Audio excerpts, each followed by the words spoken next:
And we are live with round number 2 of our WCW nWo Thunder TV title tournament. We're going to get rounds number 2 and rounds number 3 in the can here this afternoon. A little bit of an early start for me here today as opposed to doing my nighttime, but there's conflicts, so I end up shifting some stuff around. So we're going to get us down from the round of 64. We'll get us down to 32, and we'll end up with 16 by the end of the stream. So we're going to be still establishing our tag teams. Right now we have 9 tag teams established. Sanders Keel, Leland Ma, Dave Hoffman and Jim Keeley, John Ardell and Don Nauert, Sick Boy and Raven, Sergeant and Starfish. We also have Sleek Dep Ed and Stingray. So Inland's got a team. Steve Mongo McMichael and Ric Flair, and Arn Anderson and Chris Benoit for the Horsemen. So the Horsemen will have tag teams. Claude Rains and Astronaut, another wacky tag team, which you'll actually see those two here in round number 2. They're going to be facing each other. And for nWo Hollywood, it's Vincent and the Giant is the 9th team so far established. There may be some more established here this evening in this round of 64 or round of 32. We'll find that out. Also with the Horsemen, because there was 5 members, the only one odd man out was Dean Malenko. Dean Malenko is now an nWo Wolfpack member. So he will be teaming with whatever odd man out of the Wolfpack is left.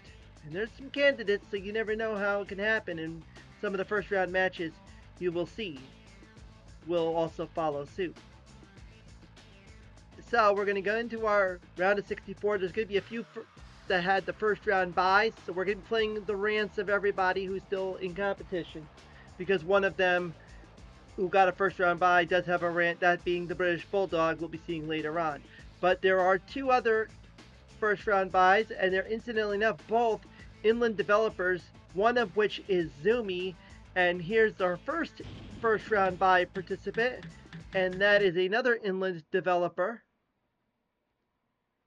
And he's one of the popular ones of the bunch, and that is Dude Man. Dude Man will be in action here to start things off in this round of 64, and he's going to take on Awaki, who won his first round match over Larry Zbyszko, and that is Adam. So we're going to kick things off our round of 64 right here.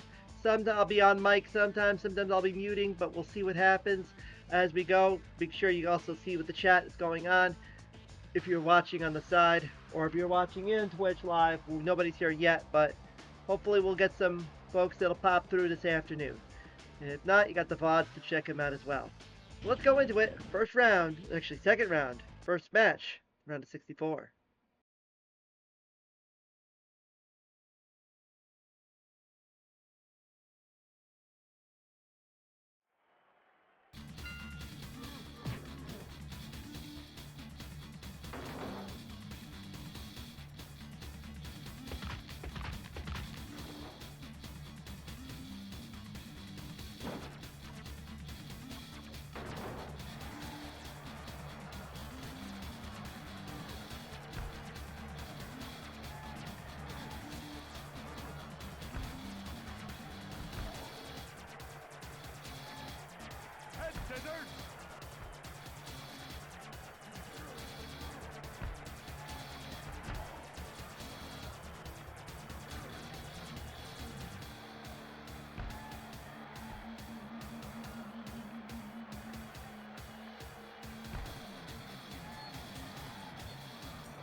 Also, we have also established out the Horsemen have all their members already taken.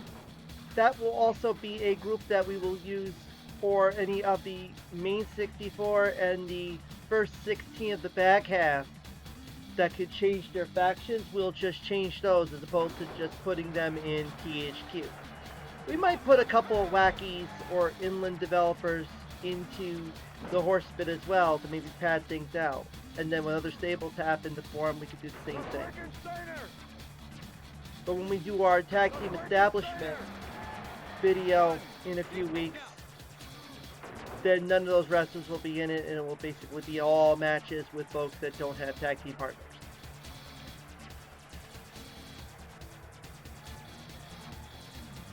Dude Man right now, only one that could get him established in the tag team right now is the Reanimator.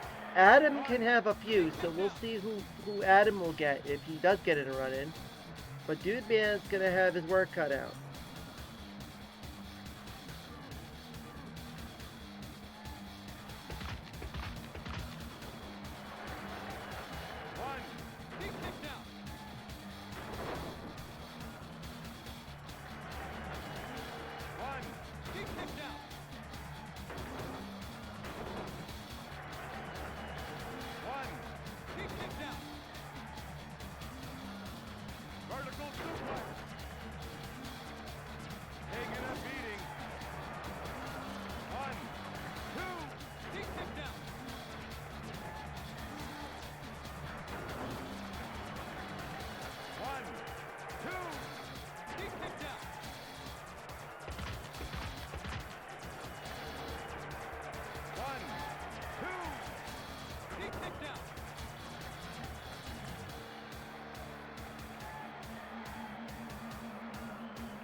Adam advances on, and unfortunately, Dude Man out of here in the second round. First round by didn't really work out for him. But now we go into our first of our front 64 towns, as it will be WCW versus nWo. La Parka takes on Rick Rude.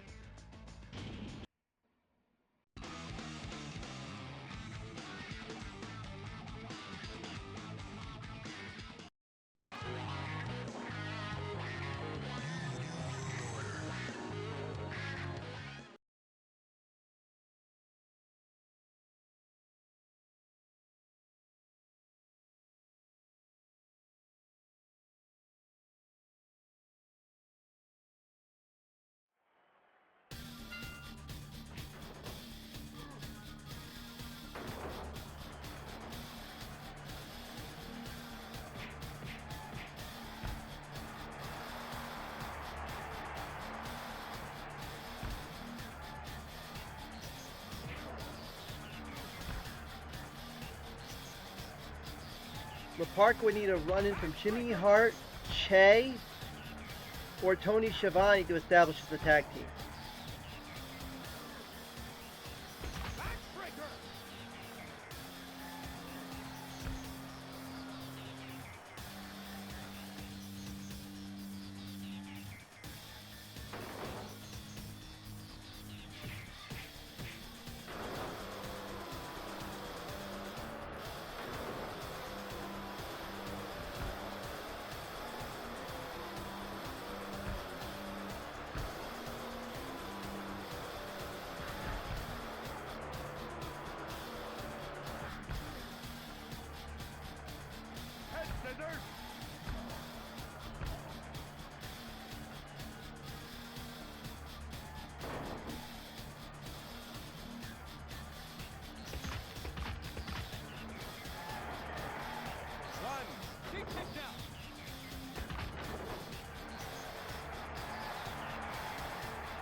Juventud Guerrero doing a run in after Rick Rude got the Henningplex, but no pinfall.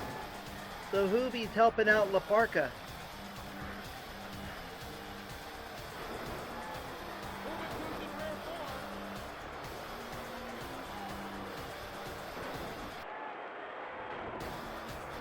Juvi will be seeing a little later on. He's in round number 2. But unfortunately, La Parca's out.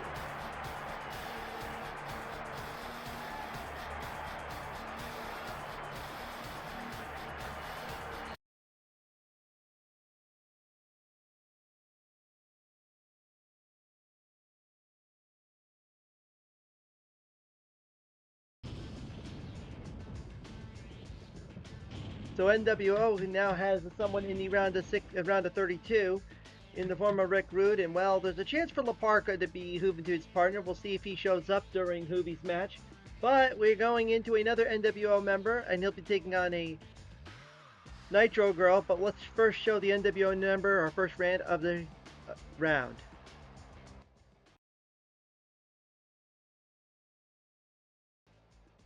Pick me, or I'll stick your head through the mat, you pencil neck geek!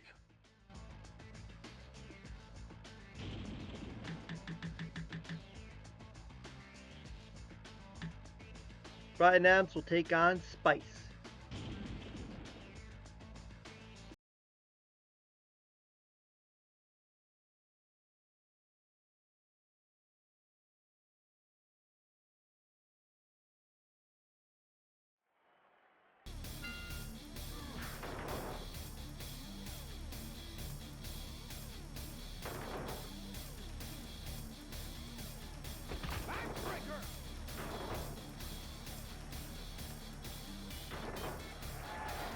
Potential partners for Spice are Stevie Ray, Eddie Guerrero. Potential partners for Brian Adams are Eric Bischoff and The Disciple. Incidentally enough, Bischoff and Disciple are still in. They'll be coming up a little later on.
Three matches and 3 pinfalls already established, and Brian Adams advances on to round number 3. the round of 32. Now our next match would normally be an inland infight, but because one of them has established a tag team, it is no longer that, as you'll see Stingray would be an inland developer, but he's got himself a tag team with Sleep Deaf Ed, so he is no longer an inland developer. He's representing THQ. He's defected. And he's going to take on someone who is part of the inland crew, and that is Benji. So Benji versus Stingray right here, round number 2.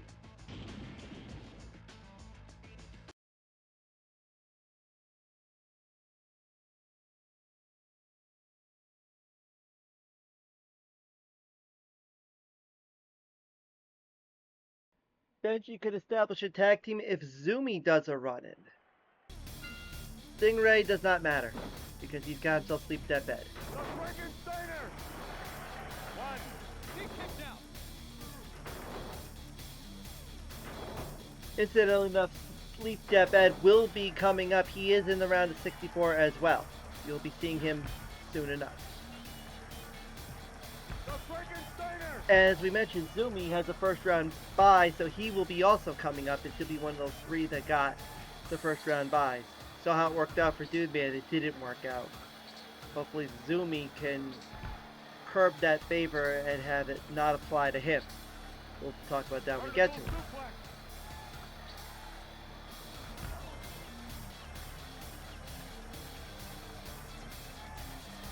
Timer scam move, it looks like that's gonna work in Benji's favor. Stingray, who went to the round of 16 in the US heavyweight title, out of here in round number 2. Benji's going on to the round of 32 via countout. And there's a chance we can maybe see him get a tag team maybe in that round, who knows. But we go into our next match now. Here's another inland developer, but he's going to take on a Wacky. So we got a Wacky versus inland match coming up.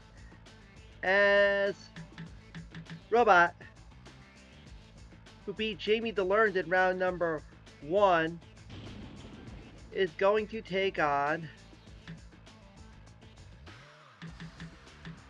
doing better here and in his other tournaments, and that is Uncle Monkey, who's giving a thumbs up here. He gives a thumbs down in Nitro, as we mentioned before.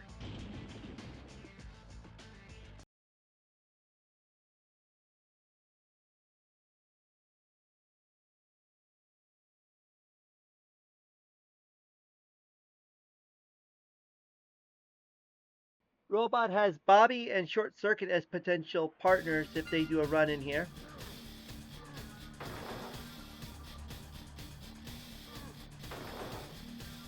Uncle Monkey has Devastating Deride says Dynamite Johnny and the Reanimator, but nobody's been a run in for him yet. So if he gets Devastating Deride says Reanimator or Dynamite Johnny, that'll be his tag team partner.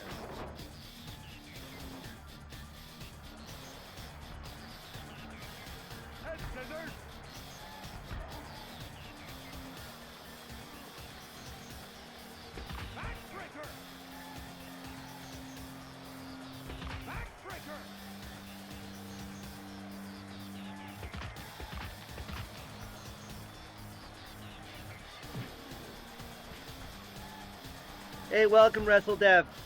Checking in the chat here. That rig thing, what are you working on right now with the rigging?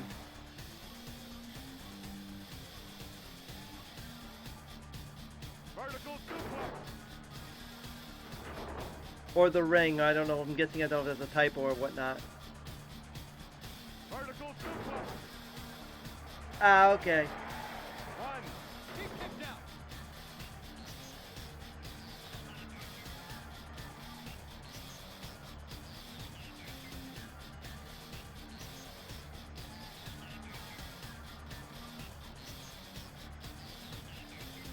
Yeah, I'm still toying with certain things with this game. Like a couple days ago, I did that whole thing with the hex editor and changing the names. Still trying to test around with that. So unfortunately, I did not apply the cheap yet to this game, but maybe down the line I will. I just have to figure out how to put longer names in without tampering with the data and ruining and breaking the game. That was one of my mistakes I did when I first tested it beforehand. Putting in names that are too much characters than what they originally have.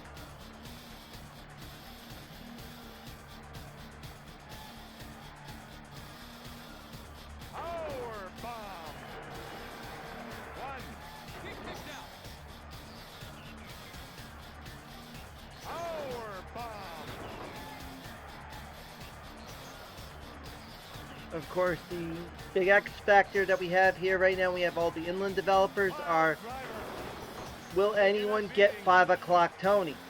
Or will anyone get Veal? I think more people will want the latter than the former. So far, Jamie the Learned is the only one who's got 5 o'clock Tony. Incidentally enough, it was Robot who beat Jamie the Learned, and now he beats Uncle Monkey. So Robot's advancing to the round of 32. 2 inland developers falling to Robot.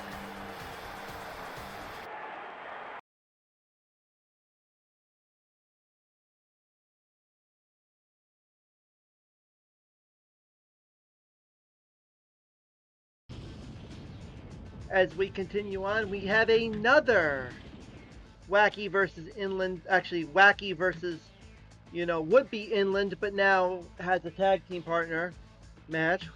As, yeah, I mentioned about Chief, here he is. And he's looking for his tag team partner, but in the case of Sleep Deaf Ed, who's already got a tag team partner with Stingray, he doesn't have to worry about it. And Stingray already out of competition, so it's all down to Sleep Deaf Ed for that side of the coin.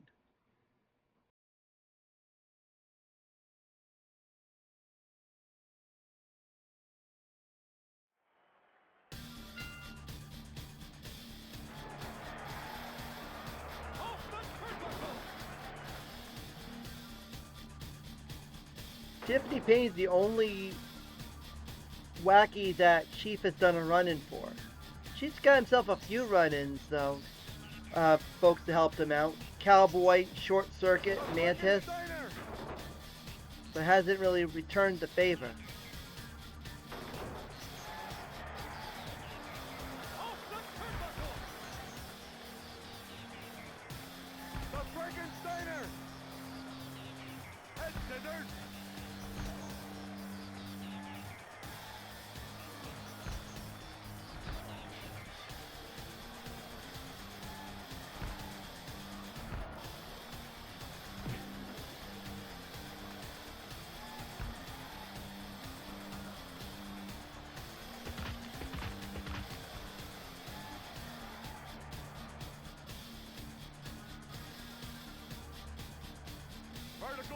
Of course, if anybody's watching, spread the word of the Twitch channel, WrestleSim. WrestleSim on YouTube, WrestleSim on Blue Sky. One day I'm going to probably put the links up and see if anybody wants to follow those, because right now I'm still trying to get those 25 follows here on my Twitch page so I can be able to get closer to affiliate status, which would mean that I won't have to worry about having only 1 week to leave VODs up there before moving them to YouTube. If I can get the affiliate status, that'll mean 14 days, basically 2 week VODs. But trying my best to spread the word. If anybody can spread the word and share, hit follow, hit subscribe if you're on YouTube, hit follow if you're on Twitch.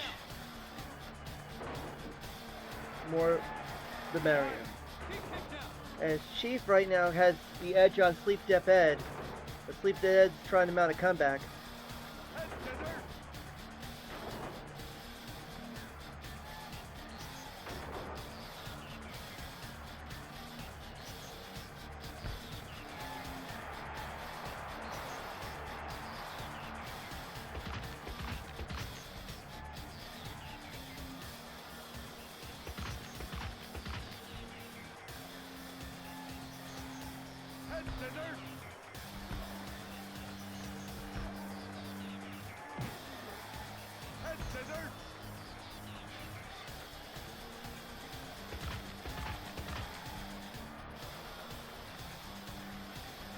Chief gets back in the ring, gets out of the ring. He's got 2 more seconds and the win.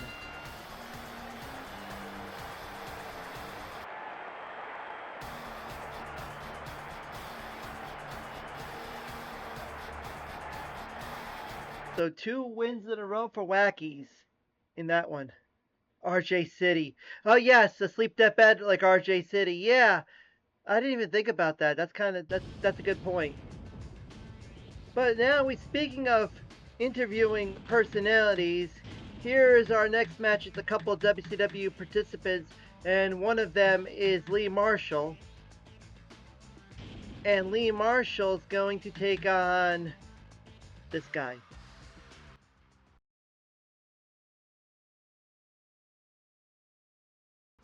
If you're a true Jerichoholic and you pick me, I promise you'll never, ever lose this game again.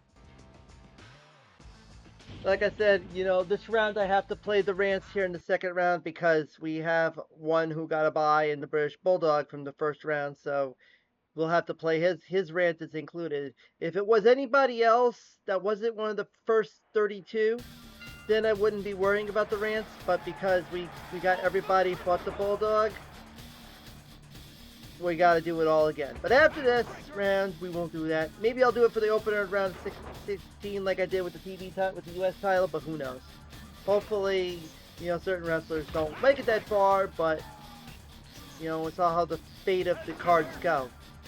I was actually watching some old WCW Worldwides and Saturday Nights recently, and watching some of the Lee Marshall stuff when he was interviewing some of the wrestlers backstage. Like I was watching one from August of '97 when Dean Malenko and Eddie Guerrero were feuding, and Guerrero just turned heel, and Malenko just lost the U.S. title.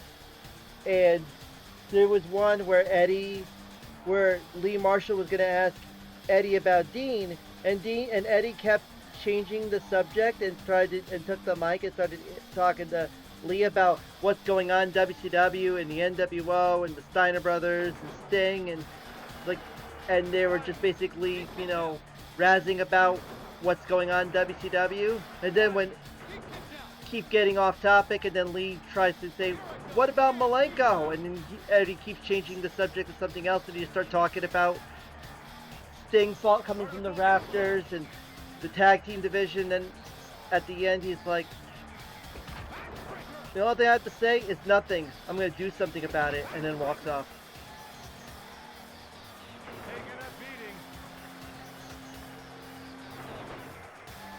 But right now, Jericho has the edge on Lee Marshall. Lee's going to need to run in soon enough.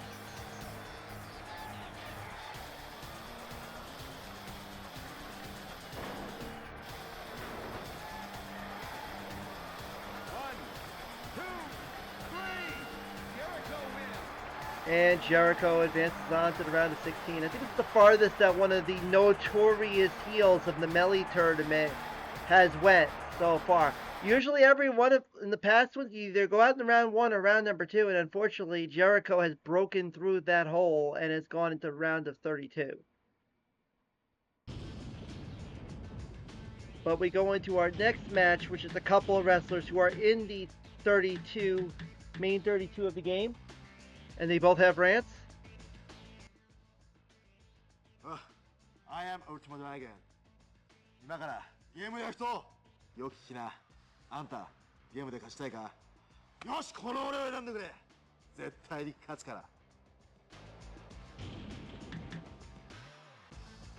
The funny thing is, Ultimo Dragon's 175 pounds, but his opponent's 226. They consider him a quote-unquote cruiserweight. I don't think Ed Leslie would ever be considered a cruiserweight.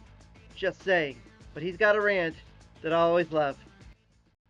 When you step into the ring with me, you are gonna find out what it's like when I put the apocalypse and drop you.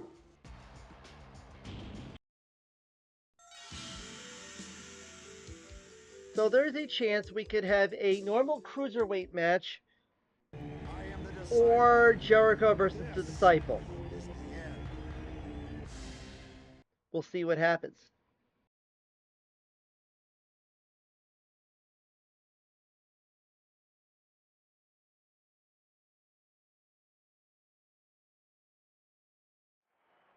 I wouldn't say mismatch of the century. You had a couple of them. If you remember, we had Veal versus Psychosis. I mean, no. There was a couple. No, it was Veal versus Adam or Sargent during the World Heavyweight title. Those, yeah. Like, that one was a mismatch. We had... Well, you're going to see there's going to be another one that could be considered a mismatch soon enough. I'll just point out that once we get to it. Because we still got Reese in this tournament. So Reese is going to be coming up. So of the big men, there's your other one.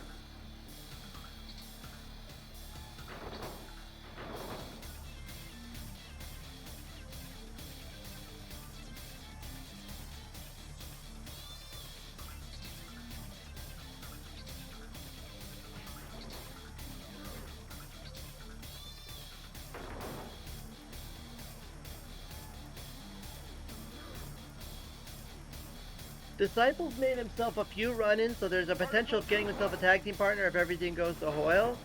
We'll see how that plays out. So far, we only have one nWo Hollywood team with a tag team. Ultimo Dragon ran in for Che, ran in for Glacier, ran in for Benji Nokerland, Alex Wright. So he's probably on the same boat as Disciple, who's ran in for Miss Elizabeth, Buff Bagwell, Scott Steiner, Eric Bischoff. He's also had Disciple. He's also had Scott Hall and Brian Adams running for him. So there's a chance also with Brian Adams advancing on. If nothing happens here, he might have himself establish a tag team with Brian Adams. We'll see what happens when we get into the round of 16, round of 32.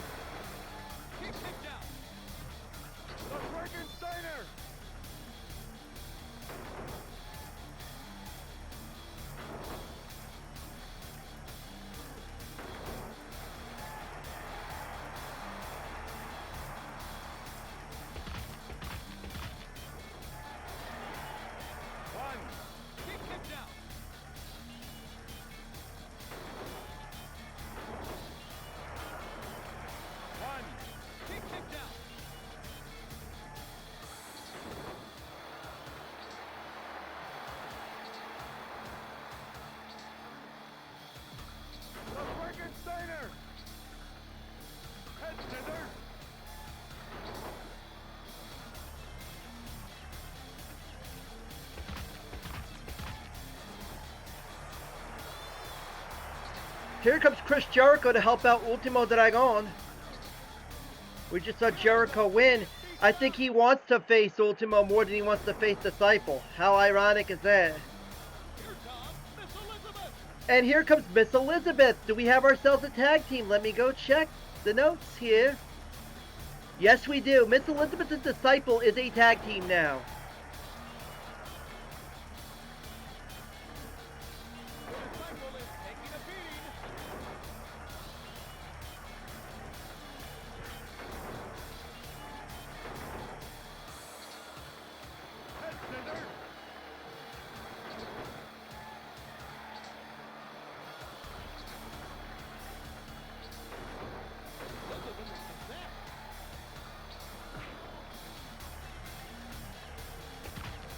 Jack Swagger was his Disciple.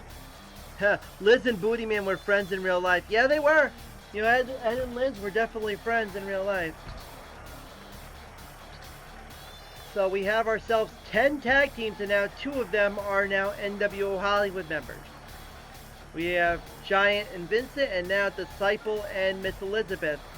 And unfortunately, Ultimo better get back into the ring, or he'll get counted out, and it will be the loss.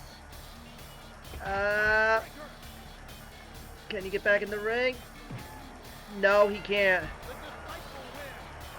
Well, the good news is, even though we're not going to get Ultimo versus Jericho in the next round because Jericho did the run-in, we do have a chance for Ultimo to do a run-in for Jericho and establish them as a tag team. So there is that silver lining in the grand scheme of things. So, with that, now I can do is I can change the Disciple from nWo Hollywood to Horseman, because to prevent any sort of tampering with any other nWo Hollywood members, same thing with Miss Elizabeth. So you'll see it will actually be a WCW. He'll have his WCW outfit because the Horseman in WCW, the default outfit is if you're in a Horseman or THQ or Wacky or Inland is you get your WCW outfit. So there's that. So now we go into our next match. It's another WCW match with two that are on this tier here, as it will be Jimmy Hart, Mouth of the South, and he will take on Mean Mike Enos.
Enos has run-ins from Che and Chavo Guerrero.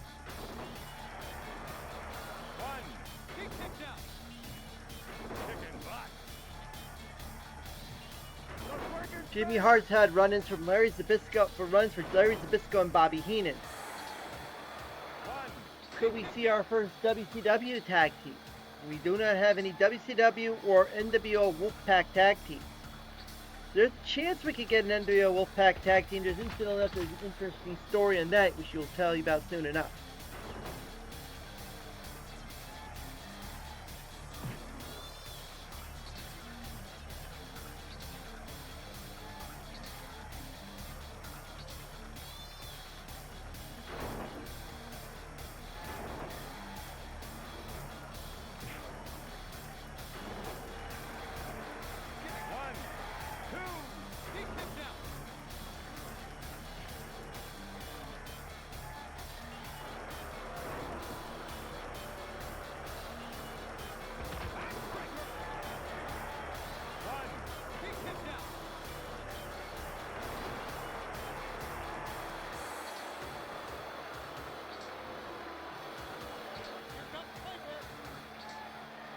Here comes Roddy Piper. He's coming in to help out Jimmy Hart.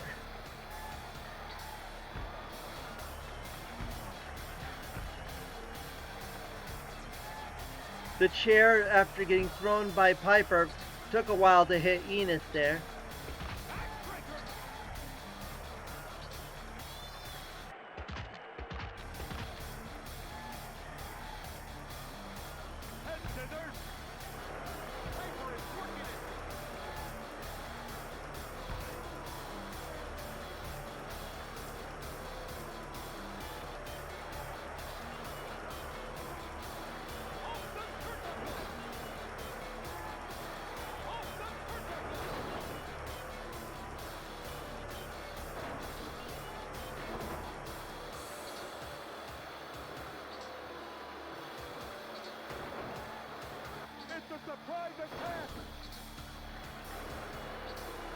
AC Jazz coming in to help out Mike Enos.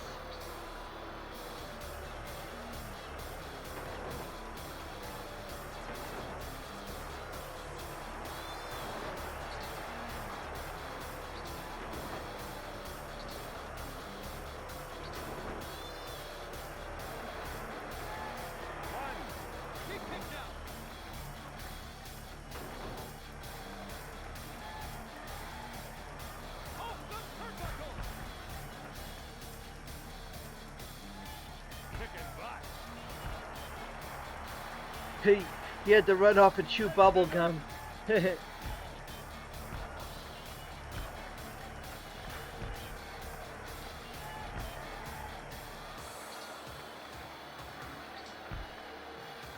30 seconds to go. You never... Yeah, I think I remember seeing something about that when they redid the parking lot fight. I do feel like I remember seeing that, yeah. But Enos is going to get the win here. So, Jimmy Hart out of here in the round of 64, and Enos moving on.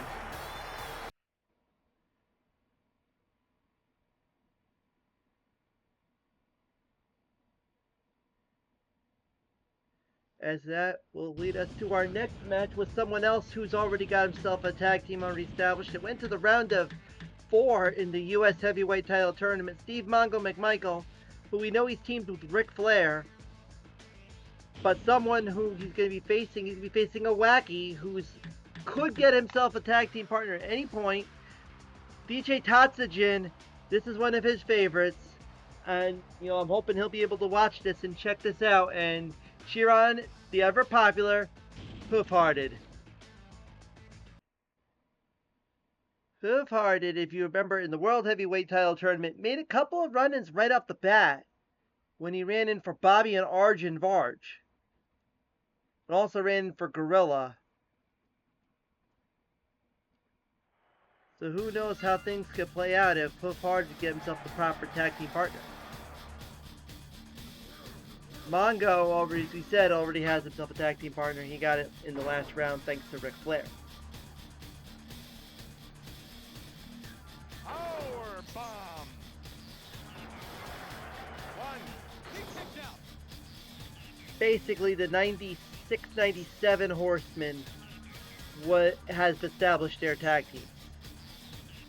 Because Arn, Flair, Benoit, Mongo was that 96 Horseman team after Great American Bash 96.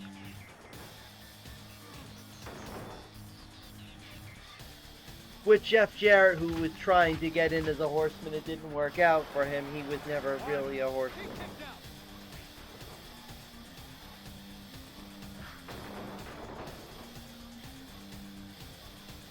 They didn't beat him up either to let him walk. But the only reason why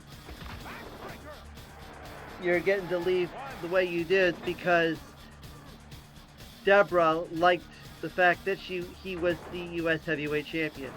The in-ring segment on Nitro that happened, we're almost like 30 years, it's like 29 years after that happened.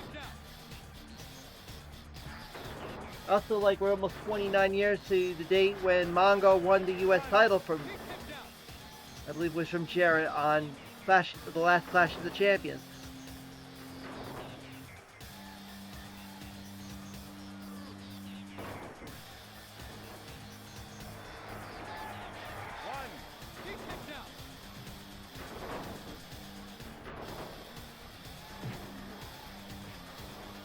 I wish somebody had the textures and everything from Jeff Jarrett in Nitro before they took him out of the game. Because there literally is like images of Jeff Jarrett sprite textures character in the game back in mid '97, long before the game was released. Especially if I want to do a redo of Nitro and put Jarrett back in the game, that's what I would want to do.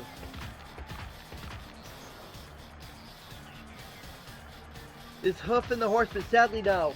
But if he gets himself a tag team partner, maybe I'll once I get his tag team partner established, for the time being he'll be a Horseman. But when we start the tournament, he'll be a Wax. Everybody will be back to their default. As here comes Chris Benoit coming in for Mongo. Well, too bad. It coulda, woulda, shoulda. Could have been tag team partners, but Ric Flair beat him to the punch, and Benoit had to settle for Arn Anderson. Which, I don't know if that's a bad thing at all, but Mongo on the verge of getting counted out, but the Horseman really beating up Hoof-Hearted. But here comes a run-in. Who is Hoof-Hearted going to get? Flapper. Flapper's doing a run-in for Hoof-Hearted. Hoof-Hearted better get back in the ring. He does. So the Flapper, no tag team partner yet. No tag team partner yet for Hoof-Hearted, but he's got Flapper. Potential partner.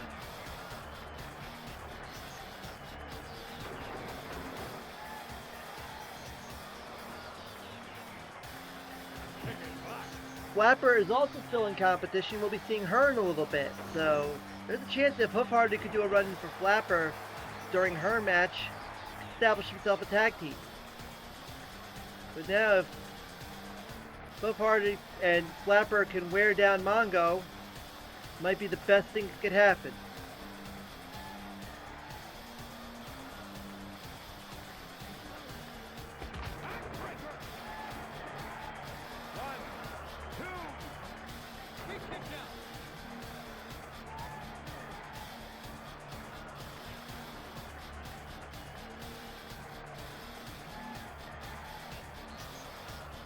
I actually did put Hoof-Hearted. I put his code in for Horseman.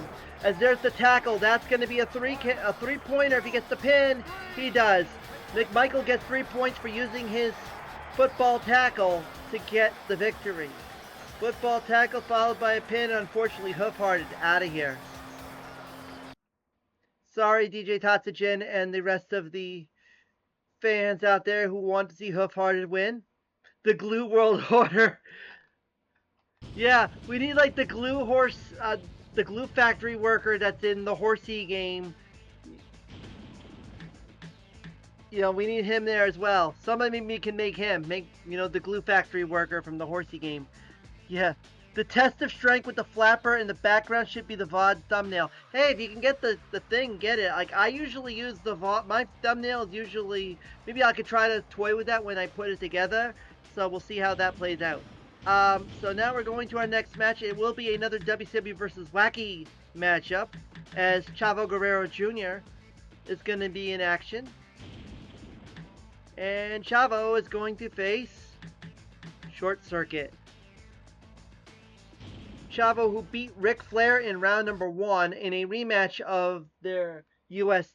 tournament match where Chavo beat Ric Flair. So history repeated himself. Short Circuit beat Ernest the Cat Miller in the last round. As yes, you can see, here's my WCW Saturday Night Arena. I have brought it back for this round, for this tournament. For the tag team tournament, I'll go back to the Nitro setup. Maybe, can maybe fine tune it a little bit more than what it is. It's hard when you have that big hole in the wall, and trying to figure out how to cover that hole is the challenge. Because this is the traditional Thunder, the original Thunder Arena from the first 3 shows.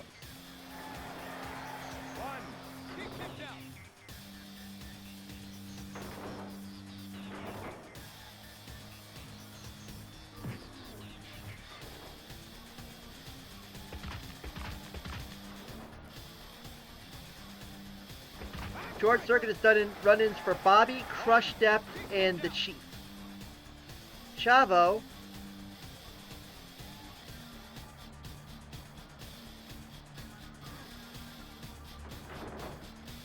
has only ran for Eddie Guerrero, his uncle. So, it's a possibility. We could see maybe Eddie do a run-in for Chavo. We could see some Wacky do a run-in for Short Circuit and establish a tag team. We thought we were going to see it with Hoof-Hearted, but then we got someone new to the fray, so that kind of put a dash on that for a little while.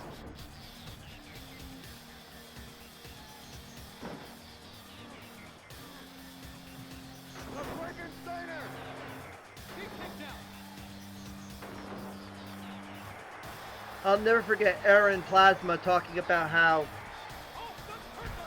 Short Circuit, pointing out that Short Circuit's feet are mice. Computer mice.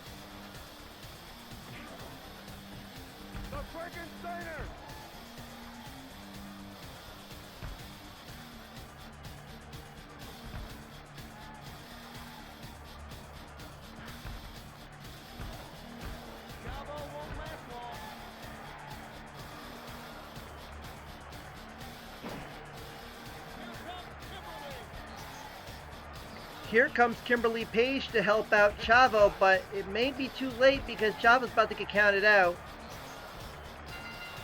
Short Circuit wins, and unfortunately, it will be another round for the Wacky. Chavo does not get to advance to the round of 32. But Short Circuit, who did go, I believe, into the round of 32 in the U.S. title tournament, does more of the same here. So now we go into our next match. It's going to be nWo Hollywood, not in fight because Horace Boulder is a flock member. And he will take on Eazy-E, who is part of the nWo.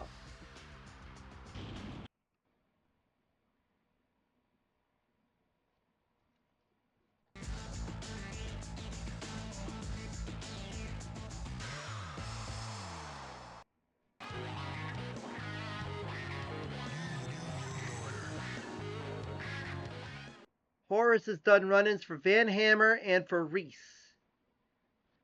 Bischoff has done run-ins for, well, nobody. He's got a run-in from Brian Adams, but he won't be able to establish a tag team partner. But Brian Adams is still in the round of 32, so there is a chance that he could maybe establish if he runs it for Brian in the next round. Horace right now is probably going to need. Also had some tag team, had Sick Boy do a run in, but then Sick Boy got to team with Raven, so now Horace has nobody other than those establishments that he's ran in with Van Hammer and with Reese.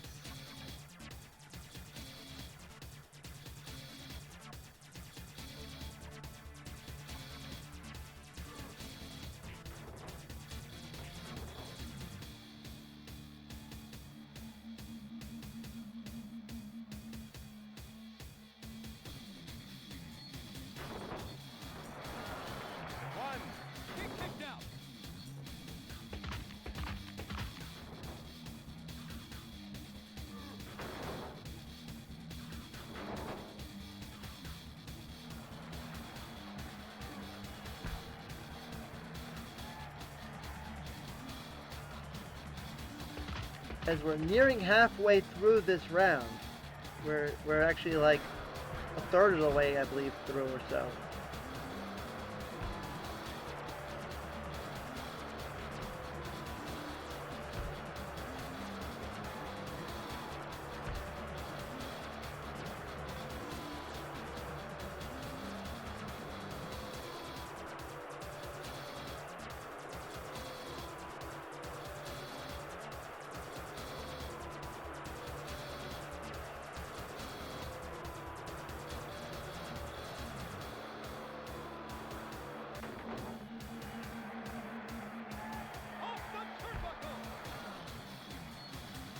You know, if it turns out that there's times where I might have to start earlier streams, then, you know, so be it. That'll probably be, especially if I do the Tuesdays. We'll see what happens.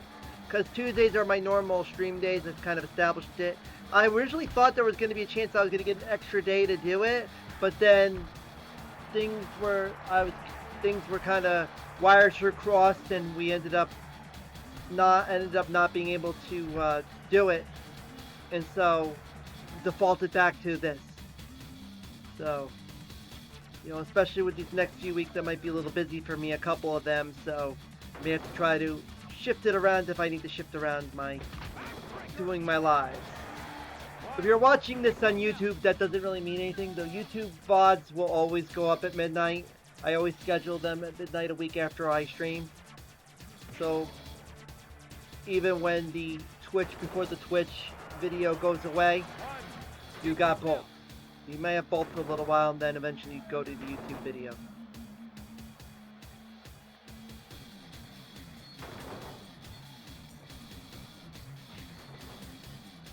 If you haven't catch round one, you've caught round one before this, you can do that, and then check out this.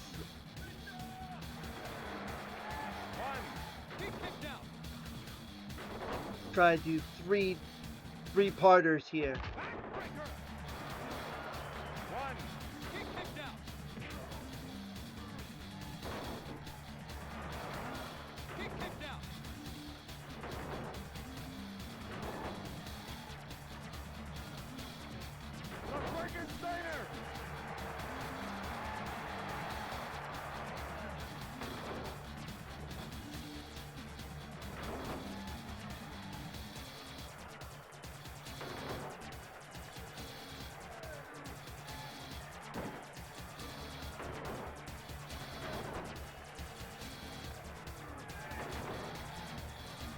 Scotty Riggs coming in to help out Horace. Riggs is putting the hurt on. Head scissors.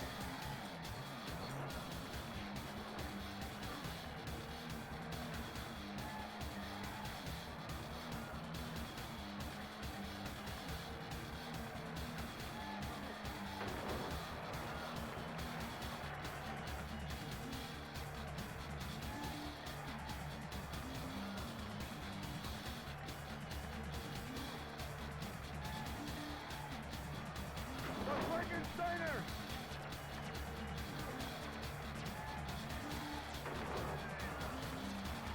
Head scissors.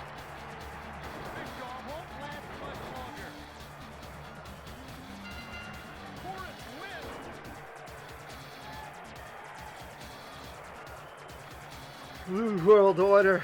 Just too sticky. The stickiest icon in wrestling. Horace Boulder advancing on to the round of 32.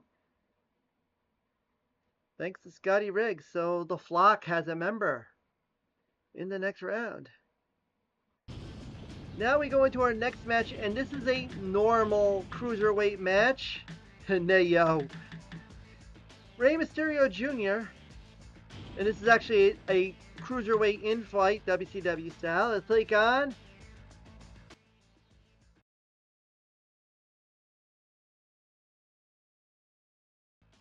Hey man, here's Alex Wright, the German. If you want to know what the Germans are about, pick me and you're gonna have a hell of a victory. I promise! Horseshoe is the third man. I think that'd be better than Mabel. If Dave Meltzer would probably think that Mabel was the third man, even though it should have been Horseshoe.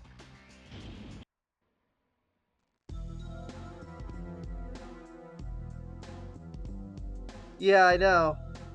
I actually saw a clip of it was like one of the worldwides where Horseshoe, I think, faced the Giant and got basically squashed by him.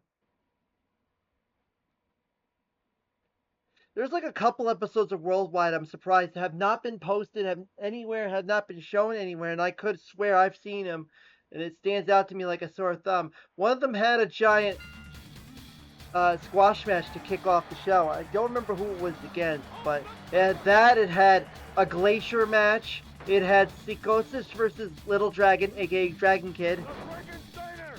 Haha, yeah, Sanderson practices. Yep.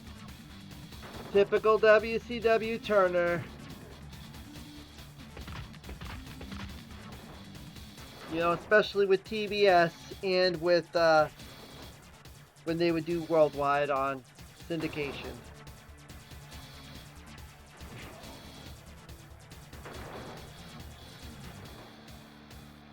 Ray's done run-ins for Johnny Grunge and Saturn and Sonny Ono. Alex Wright has done run-ins for Che, Sonny Ono, La Parka, Hoovy, Chavo Guerrero. There's a bunch of run-ins on that one.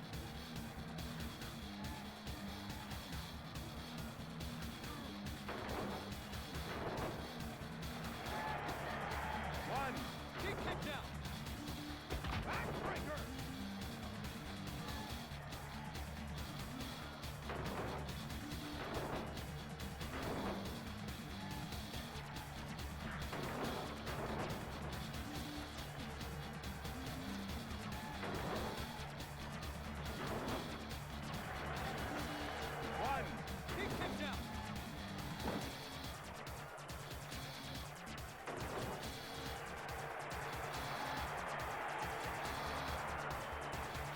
Off the turnbuckle.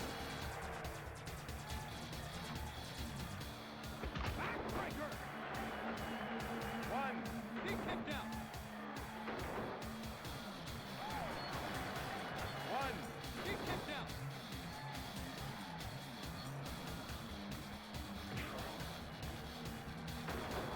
Yeah, Alex Ron. The Wonderkid is breathing heavy. Ray getting a little bit of a beat down there with the weapon there. Might call for a run-in at some point. Wright made it into the round of 8 in the U.S. heavyweight title tournament, but then lost to Che.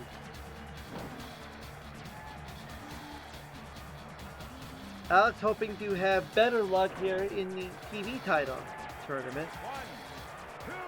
But unfortunately, Rey Mysterio Jr.'s got his number. Here comes the Henningplex from Rey Mysterio. He goes for the pin. That's going to be a 3-point finish if he gets it. And Rey Mysterio Jr. nets up 3 points for hitting his Henningplex and getting the 3 count. So Alex Wright out of here in the round of 64. Rey Mysterio actually going to the round of 32. This is actually the farthest I believe Rey has been in one of our tournaments. So that's a good sign for one of the more popular WCW personalities. And speaking of WCW personalities, our next match will feature Kaz Hayashi, who made it to the round of 16 in the US Heavyweight Title Tournament, only to lose to Eddie Guerrero. And he got to beat Sargent again in round number 1 of that tournament. And he will take on Double A. Match that we never got because Arn had retired in 1997 and Kaz didn't come in until 98, but it would have probably been something unique if these two would have squared off in ring.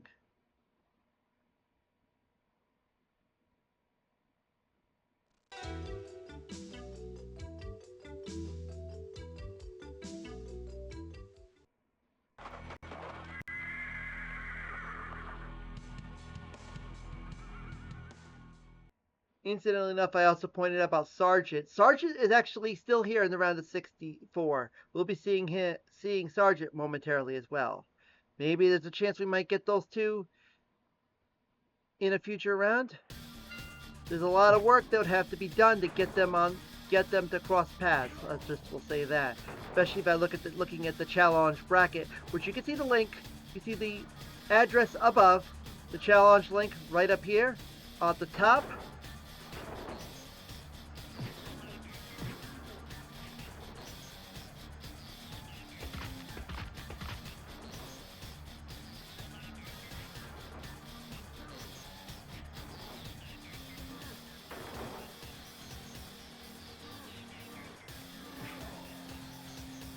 Follow along. There's the link on the chat and the VOD. Well, I don't think it'll make any difference. You could watch it if you're watching the show. But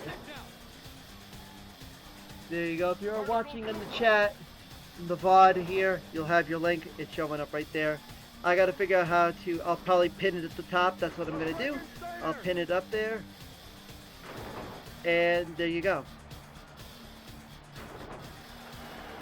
So the challenge link is up at the top of the VOD if you're watching. If you want to follow along everything that's going on.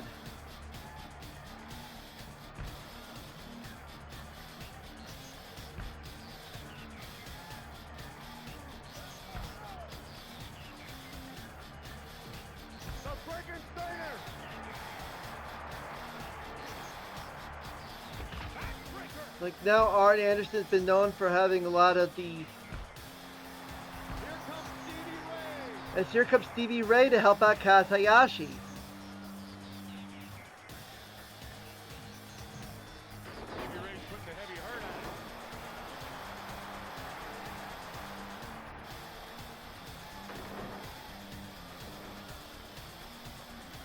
Potential tag team partner now is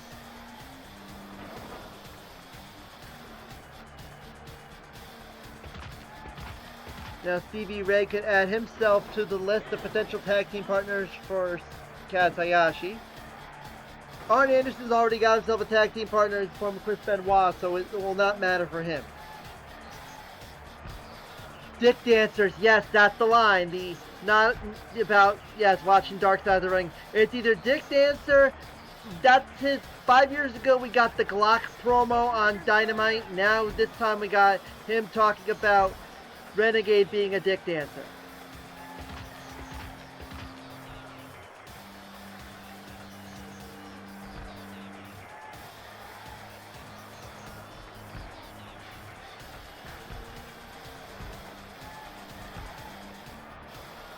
And Hayashi advances on.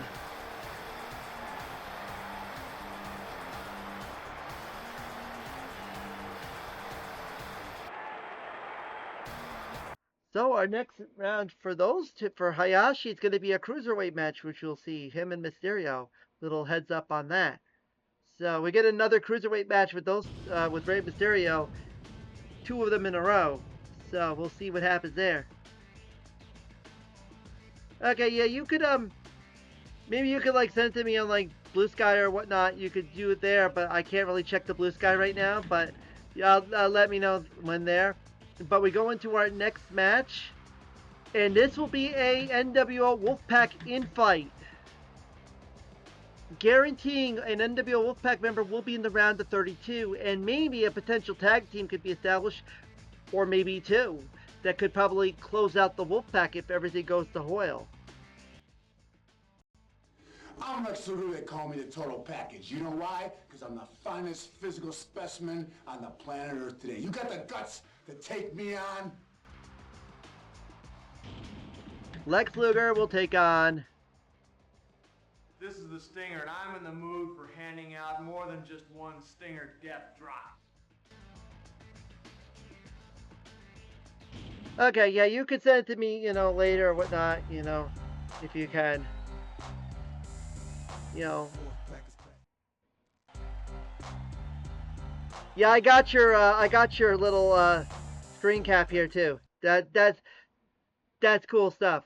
Share it up. You could I'll make sure I'll share it to my I'll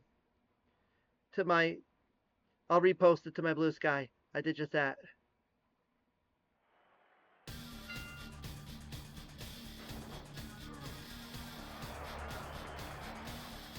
Yeah, that was a image of Hoof-Hearted and Mongo doing the test of strength with Flapper in the middle. So if you are on my Blue Sky, check it out. I just reposted it on my feed. WrestleSim is my Blue Sky. I'll find that link. I'll post it here too.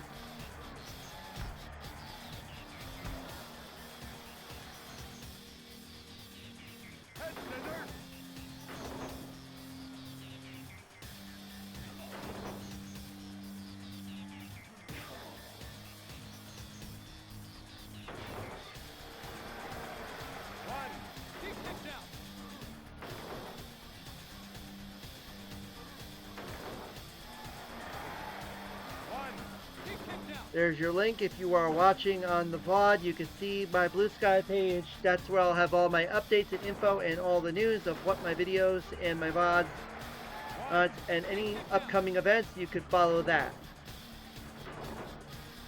Like, follow this profile.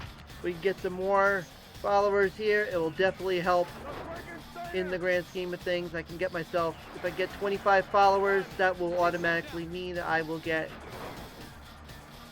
to the point of being an affiliate. And I could be able to have longer VODs and whatnot, and the like.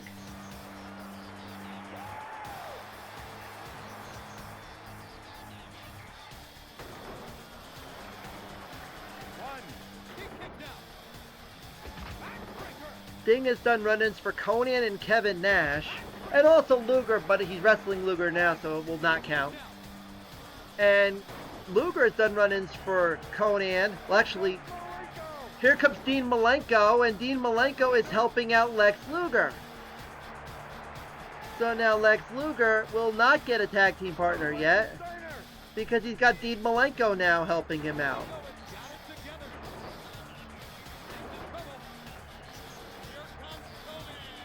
And here comes Conan for Sting, and that's a tag team. Conan and Sting is a tag team now for the Wolfpack. But Lex Luger got Dean Malenko.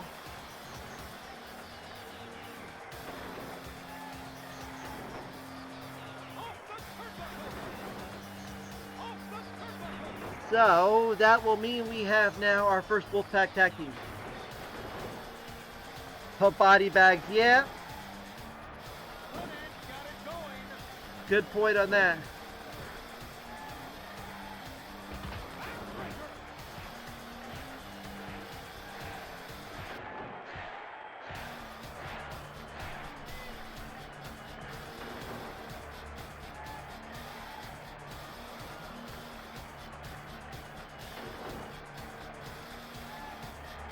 I mean, he did have the red suit at that one point, like in SmackDown, he had that red outfit. So Scorpion Death Drop by Sting on Luger.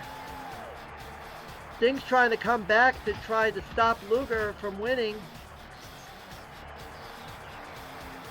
Both of them have submission finishes, so they could, if they slap on submission finish, that's 3 points. If Sting goes for the Scorpion Death Drop or Scorpion Deathlock, or Luger goes for the Torture Rack, that'll be it.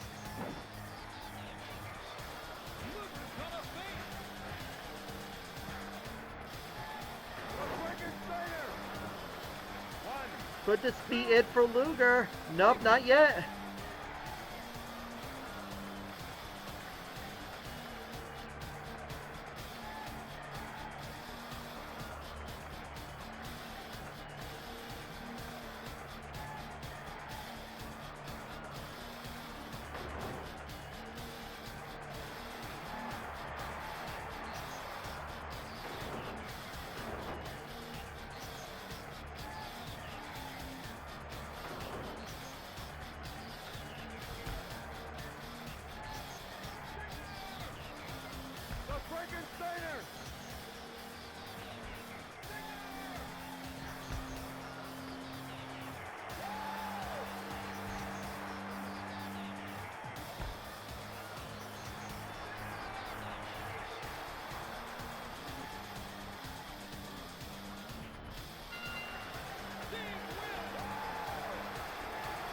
Yeah, when Paul Bearer teamed with Steve Austin in USWA, Percy Pringle's little run there.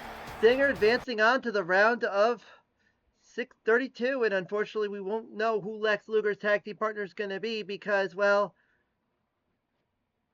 Sting and Conan, now we officially can say that Sting is no longer also a Wolfpack member because he's already got himself a tag team partner now, so he will go now to the Horsemen. And a little heads up as well, Conan is now a Horseman as well because that'll keep them out of the Wolfpack. So now, that means that you'll still get the red outfit, but you'll get basically, as Melly called it, the Great Muta. Because for some reason the WCW version of Sting is still the Wolfpack red, it's not the black and white. If you want the black and white, you have to do nWo Hollywood or Flock if you want the black and white Sting. As we got another wacky, as Sailor is coming up next. And Sailor is going to take on WCW talent Disco Inferno.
Disco finds his way to victory.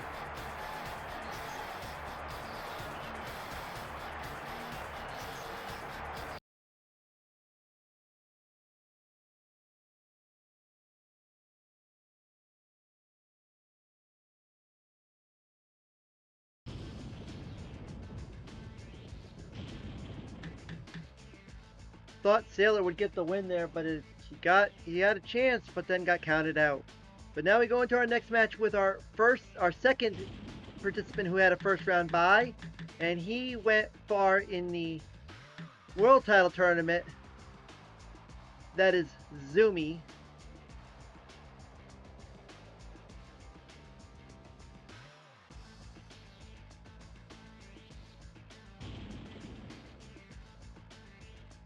Looking for his tag team partner because, well, Coney on the other hand has already got it, but he's got a rant to tell us about it.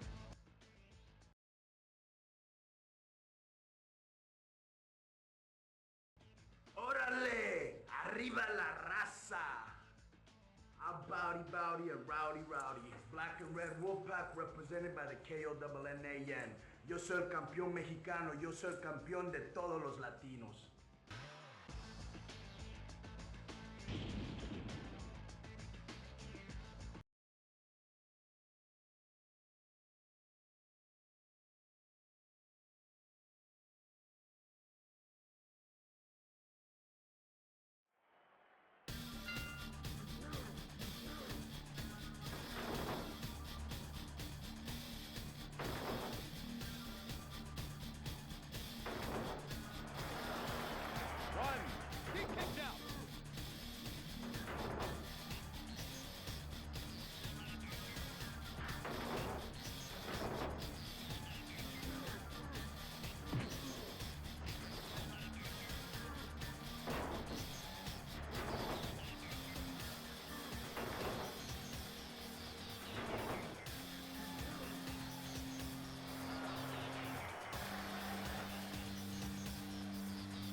Vertical suplex.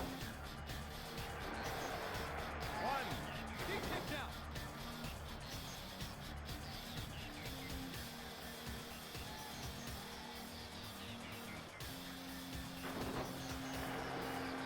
One.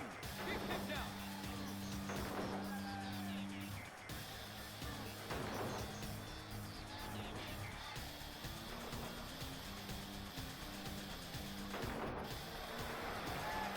One. He kicked out.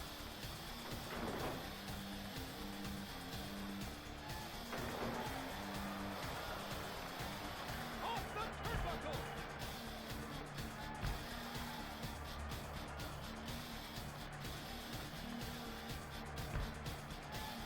It's a surprise attack. Head scissors.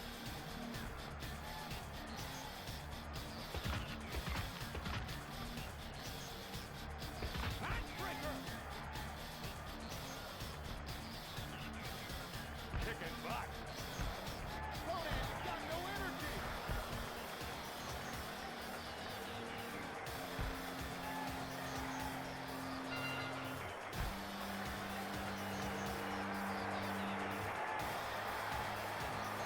Zumi wins that one. I believe that's devastating to Rights as it did a run-in for him.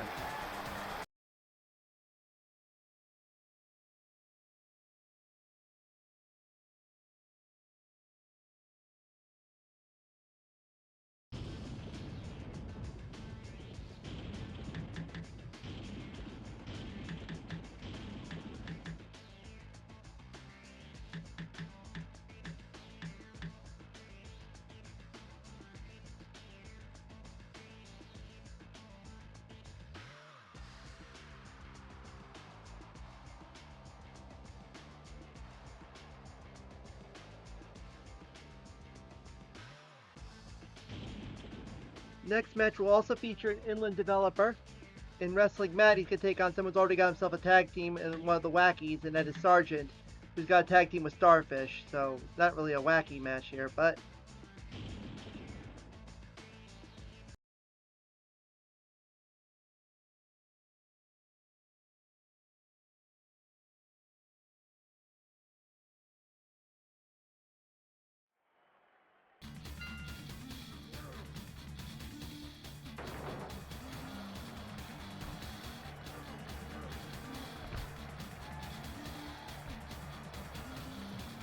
The Frankensteiner!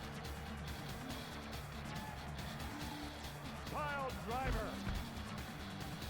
Devastating Derisers, by the way, will be in the last match of this round of 32, taking on DDP, so a little heads up on that.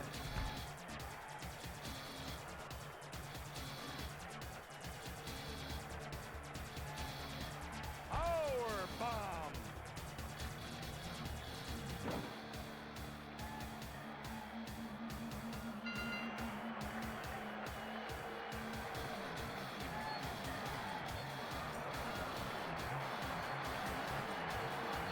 Wrestling Matt having another short appearance just like he did against the Melly tournament here.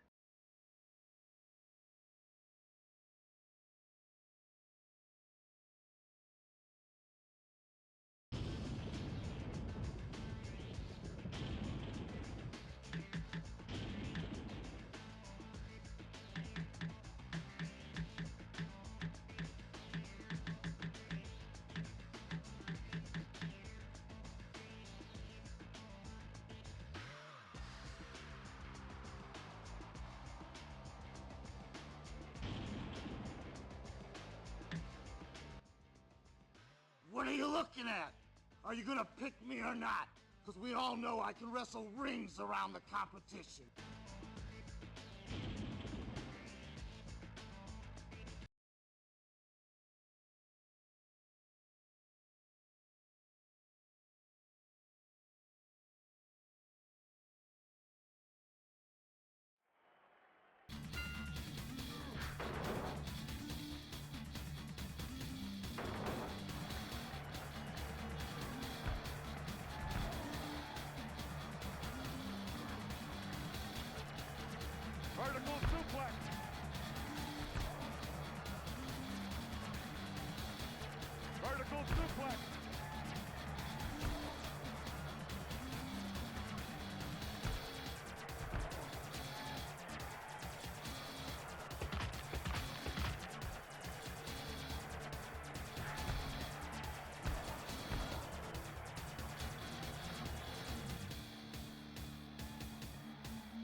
Now the Flapper is looking for a tag team partner.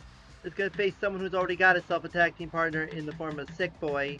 So Sick Boy and Raven are already a tag team. So right now it's only going to be a one, which is going to be the Flapper. See if she can get herself a partner. Could it be Hoof-Hearted? We'll see if that happens.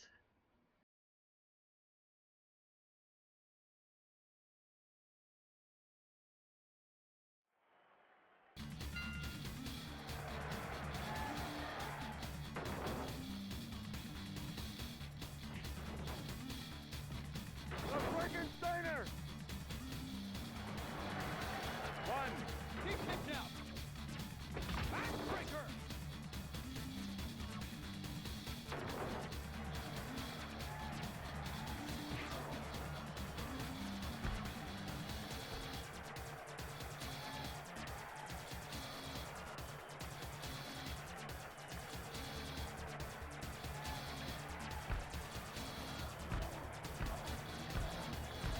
Sick Boy gets vision. Taking a beating. Backbreaker!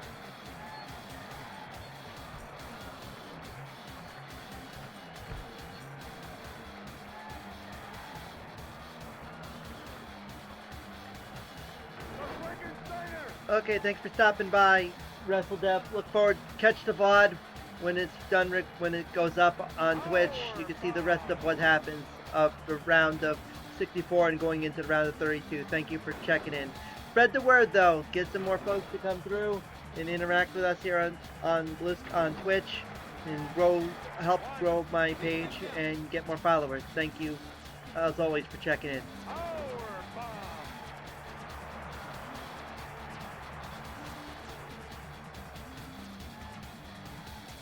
Vertical suplex.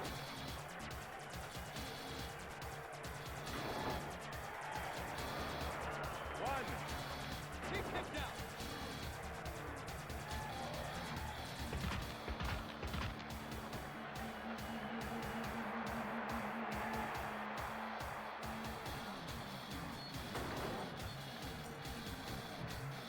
Kicking back.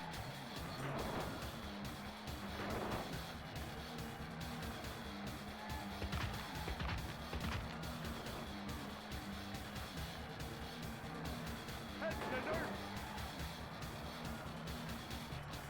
The Frankensteiner. The Frankensteiner. Sick Boy needs a lift.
Goldberg here.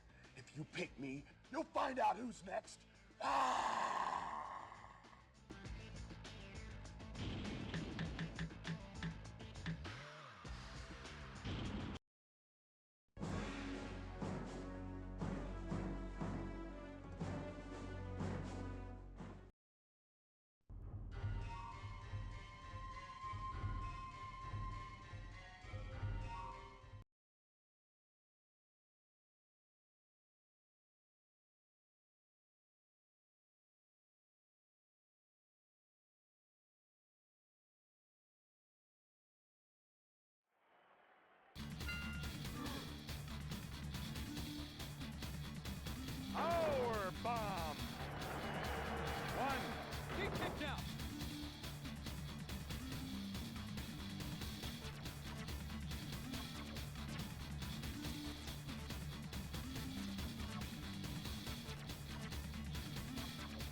Frankensteiner!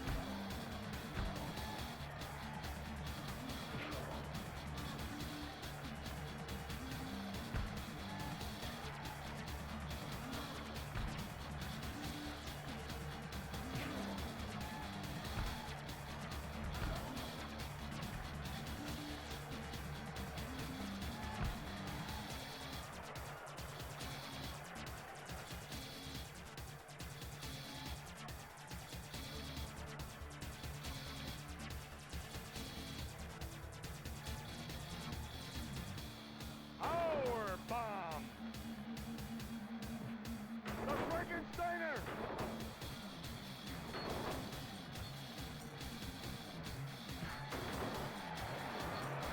One.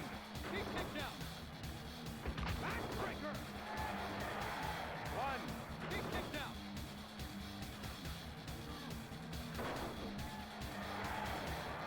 One. He kicked out.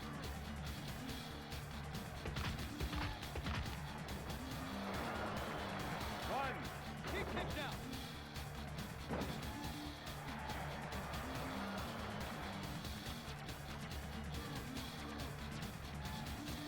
Backbreaker. One. He kicked out.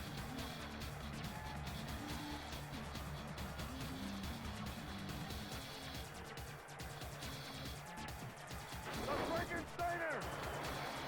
One. He kicked out. One. He kicked out.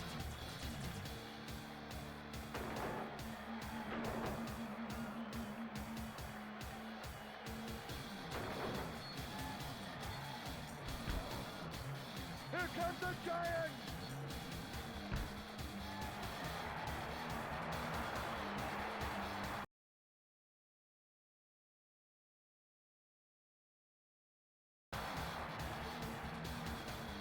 And scissors!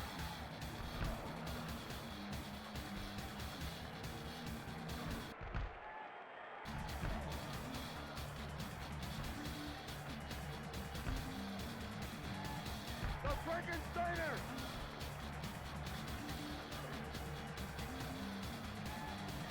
Here comes Raven! The giant is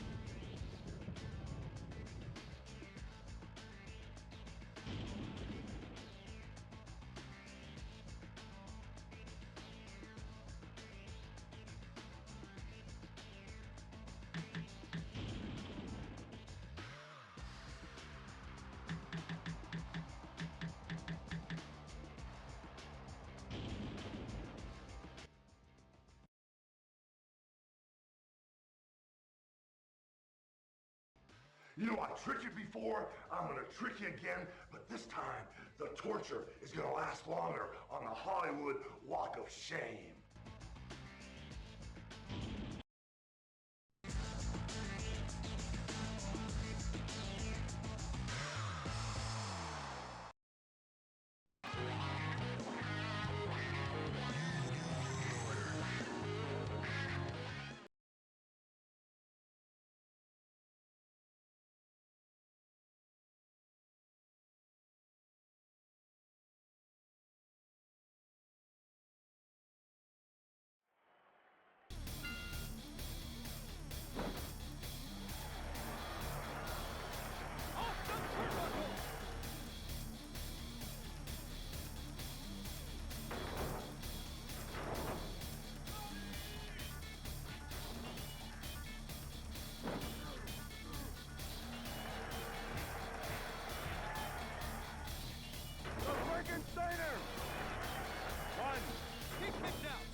Frankensteiner!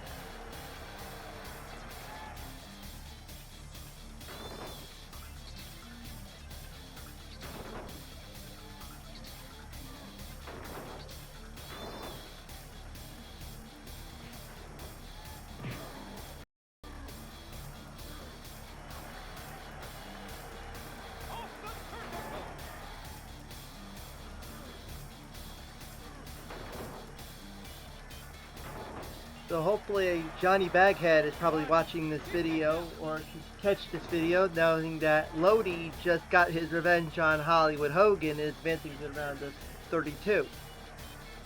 But we'll still have to figure out who Hogan had a run in, because you could hear there was Mike Tenay was going to do this "Here Comes" call right at the 3 count. It might have been either Brian Adams or Scott Steiner. I'll have to run through all the nWo clips, the ones that I know are not Bobby or Tony, and see which ones, because Scott Steiner and Brian Adams, I believe, are two of them that are Mike Tenay calls.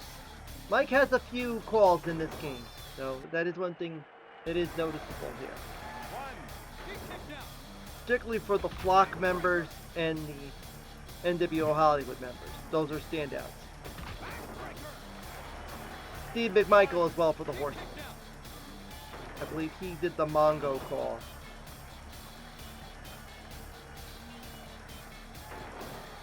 Taking a beating. 1, 2, he kicked out. Kimberly, right now, the only one who could get herself a tag team partner. Don Nauert, we already know, has a tag team partner because all the THQ counts already have got their partners. She'll be teaming with John Ardell.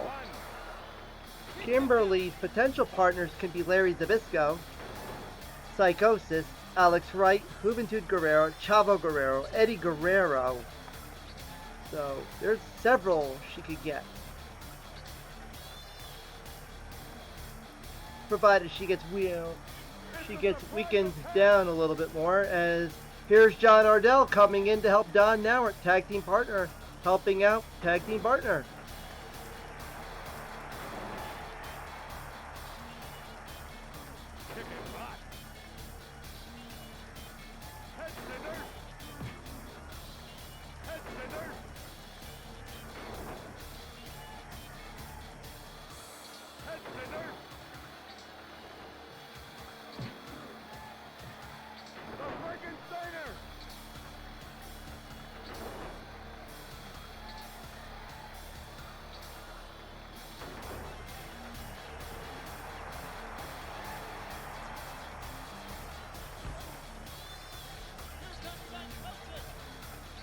The Ghost is coming in for Kimberly. And that's a tag team, which means that even though Kimberly's going to lose, she's got herself a tag team partner. It's Psychosis. So WCW finally has a tag team. Psychosis and Kimberly.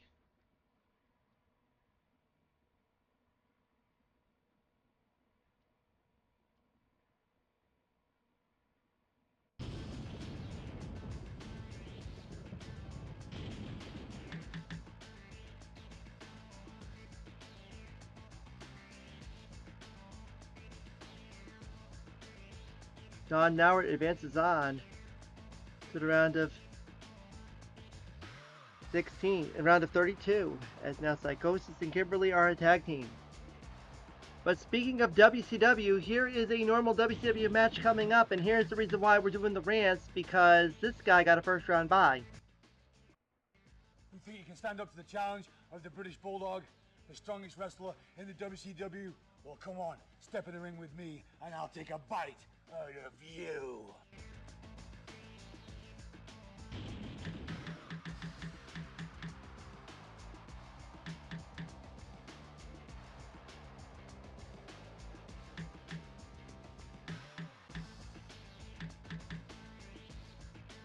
Made sure to move Psychosis and Kimberly to the Horsemen to keep them out of WCW, but now it will be the Bulldog versus the Barbarian.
Head scissors. The Barbarian's in control. Power bomb. One. He's kicked out.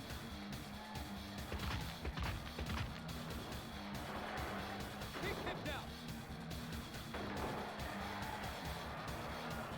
Off the turnbuckle. Backbreaker.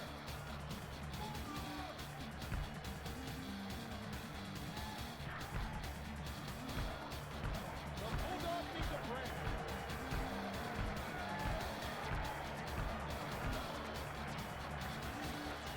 Head scissors.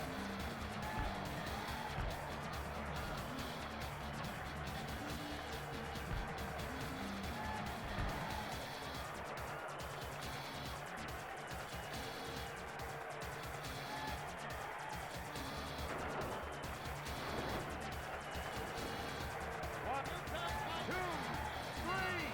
The Barbarian wins.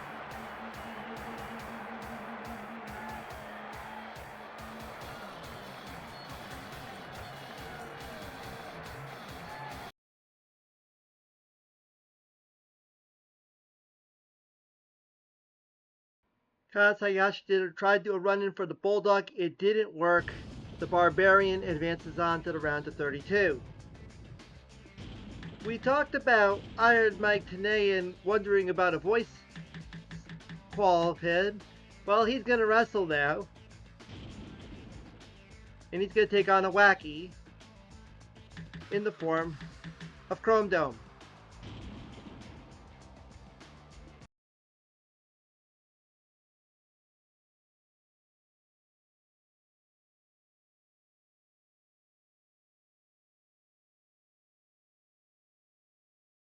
Incidentally enough, the Barbarian has done a run-in for the British Bulldog in a previous match.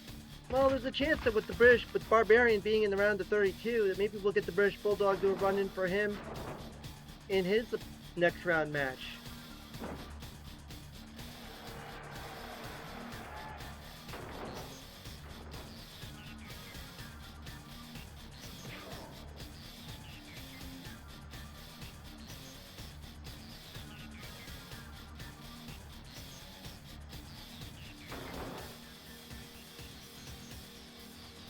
Tenay has done run-ins for Ultimo Dragon and Che. Chrome Dome has not made any appearances yet, so Chrome Dome still has a lot of work to do in finding himself potential partners or having folks do run-ins for him.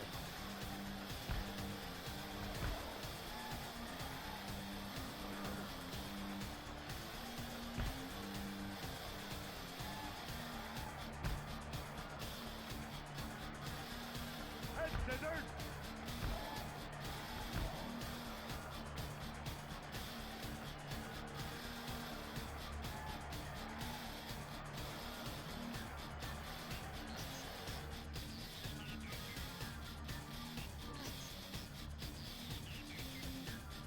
Vertical suplex.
They advances on.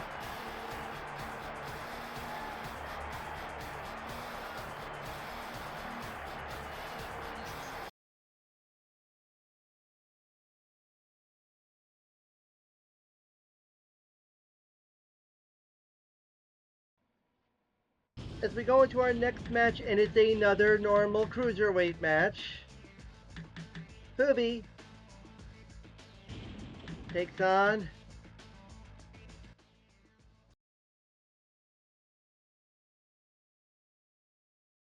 Hey, I could care less if you pick me or not, but if you want to win, there's only one move that you need, and that's the 7-year itch.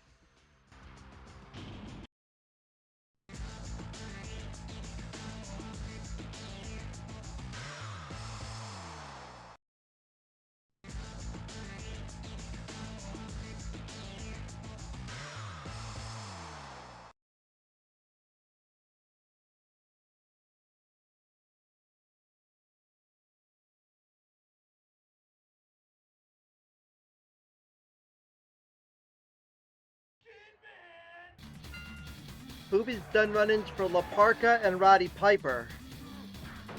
Kidman's yet to have him. He has gotten a run in, but hasn't ran in for anybody. So there's more potential partners for the flock. And right now there is still a flock member still in. Horace Boulder is still in. Lodi is still in. So there is a chance if he could set himself up, potential partners. There's a couple of them right there. He can get Lodi or Horace.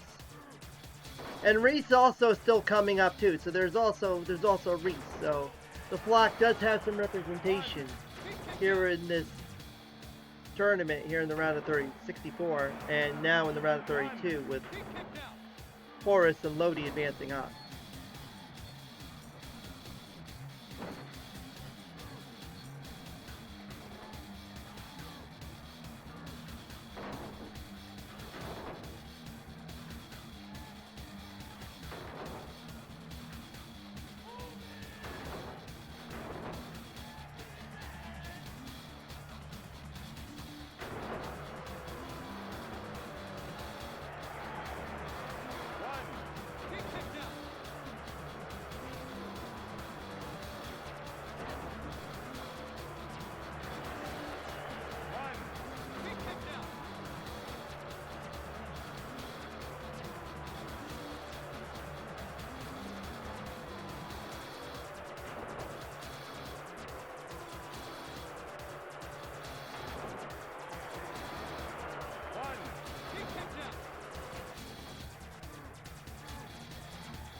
Tigress running in for Hoobie.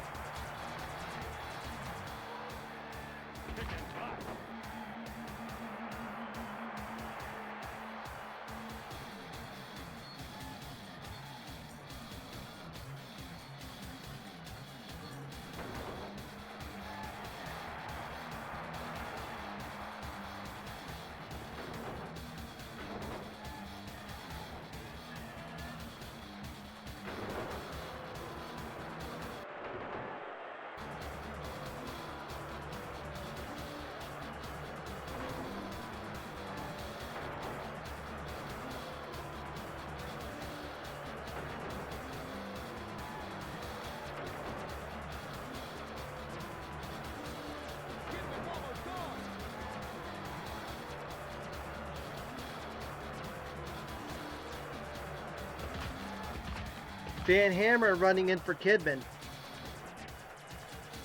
Head to dirt.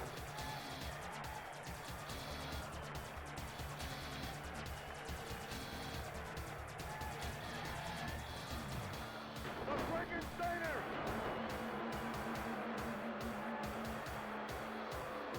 Van Hammer's taking over.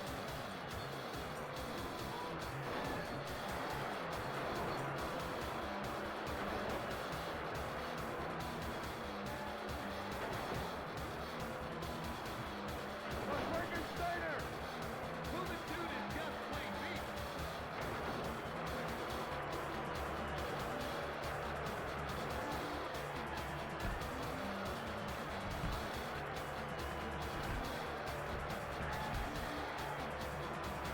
He's unstoppable.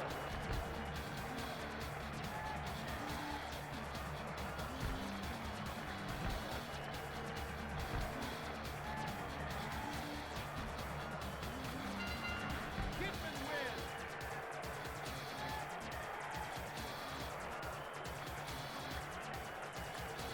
Another flock member advancing on to the round of 32, Kidman, with the help of Van Hammer.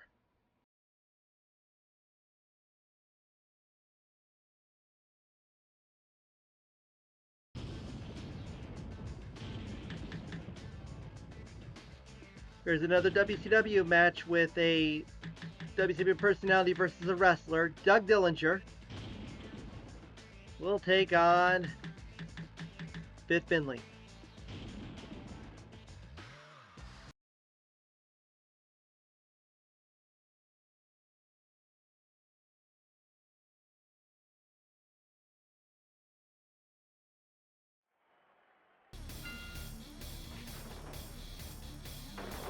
Dillinger has ran in for Mike Enos, Iron Mike Tenay, Alex Wright, Prince Iakea. Finlay has ran in for Jimmy Hart, Lee Marshall, Disco Inferno.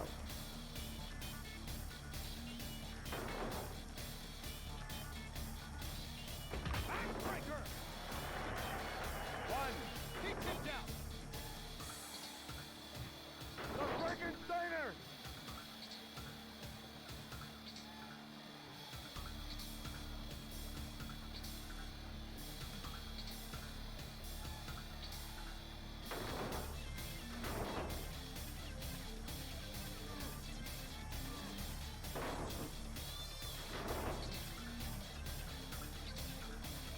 Vertical suplex.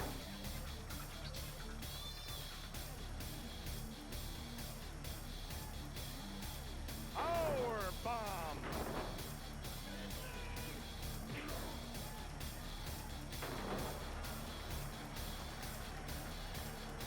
Head to dirt.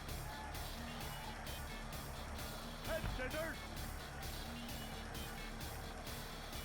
Head to dirt.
Vertical suplex.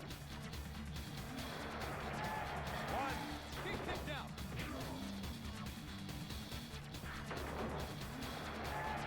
One.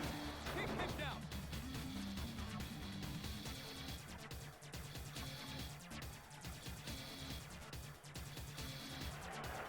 Over the top rope.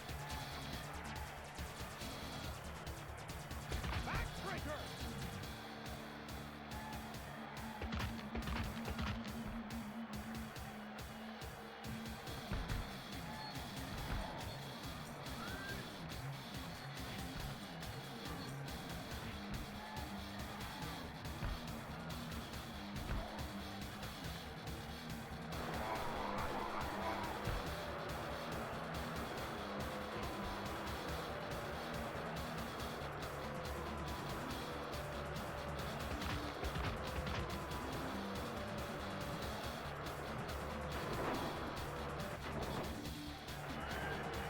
One. He's kicked out.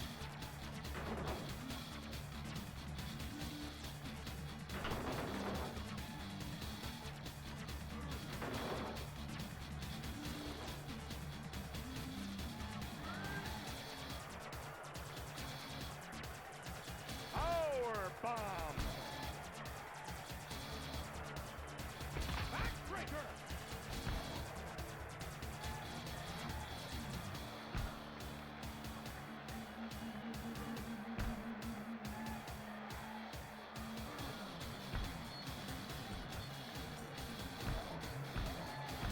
Chicken butt. Reese needs some help.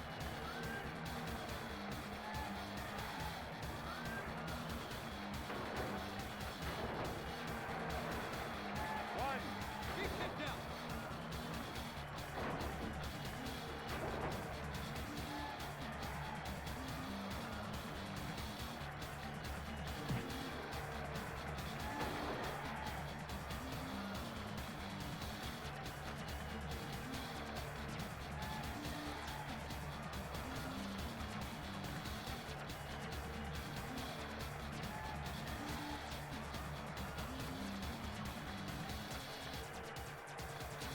One. Can't be stopped.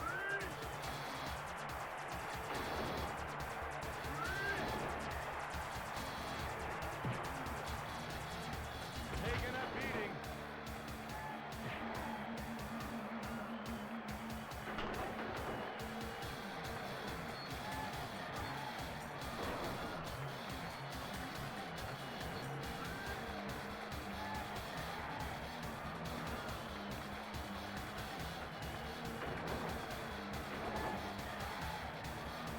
Off the turnbuckle. One.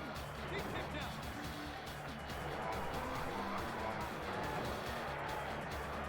One, two, three. Reese wins.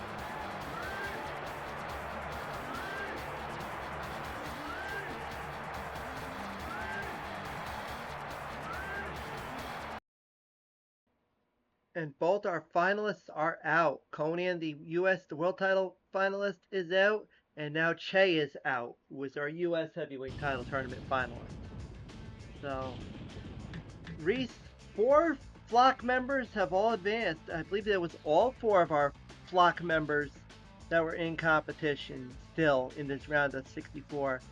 Yes, all 4 of them have advanced into the round of 32. As we go into we're down to our last few matches of round number 2, and then we'll go into our round of 32, which is 16 more matches. We'll have a wacky infight. Cowboy. Jamie Lern got eliminated in the first round, but Cowboy advanced, and he'll take on Khrushchev.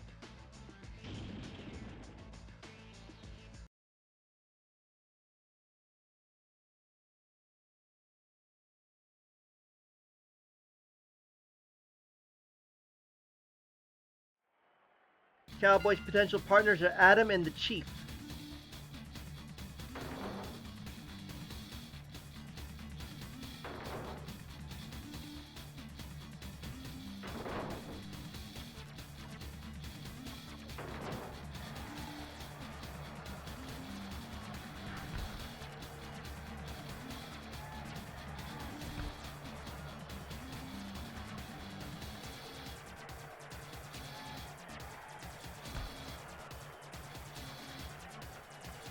scissors.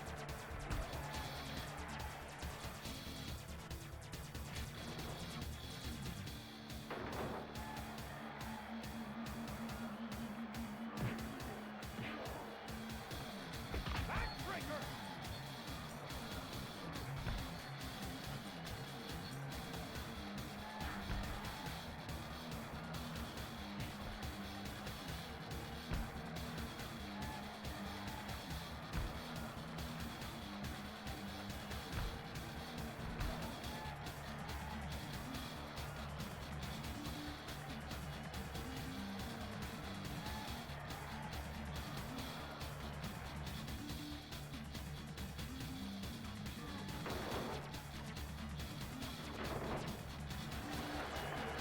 One.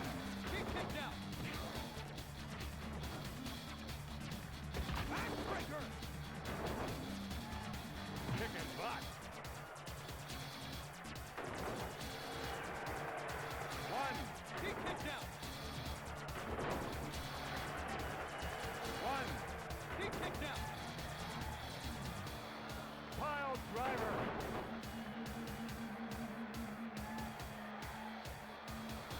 Vertical suplex.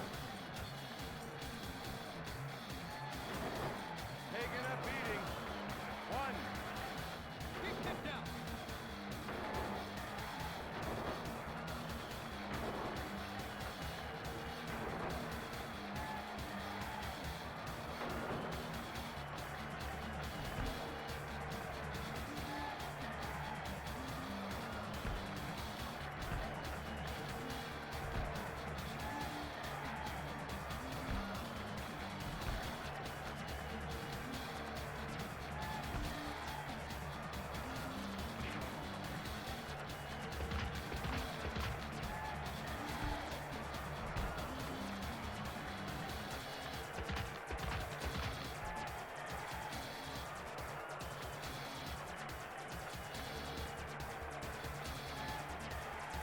Pile driver. One, two, three. Cowboy advances on.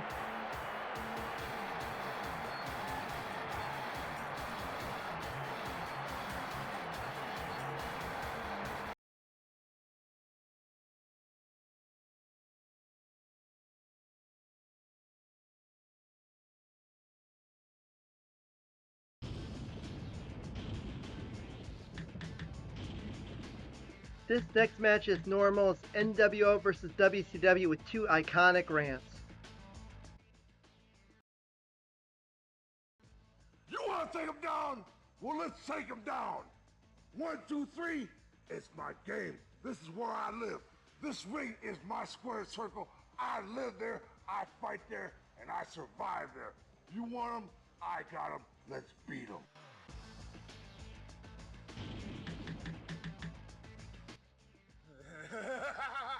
Hey!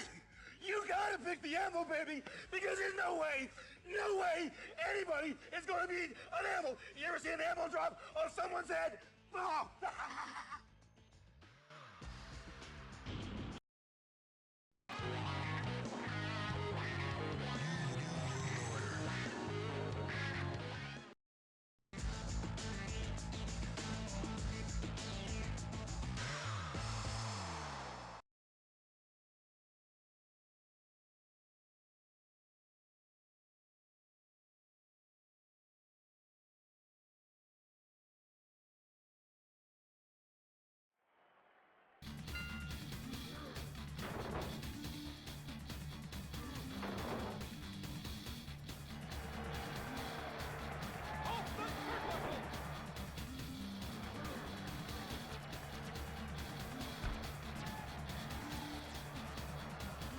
Scissors.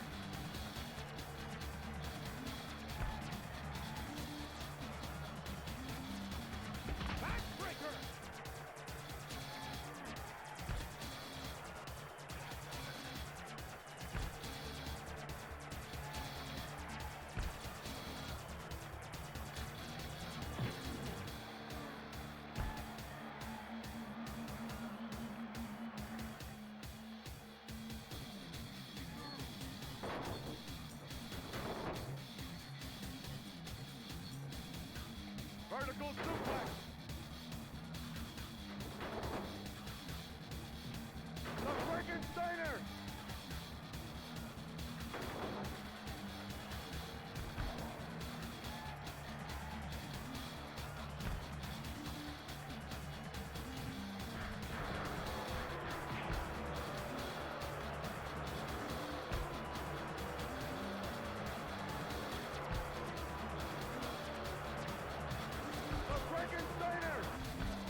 Hogan and coming in for Scott Norton.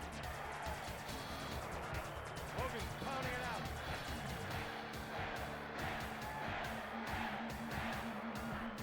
The ankle won't last much longer.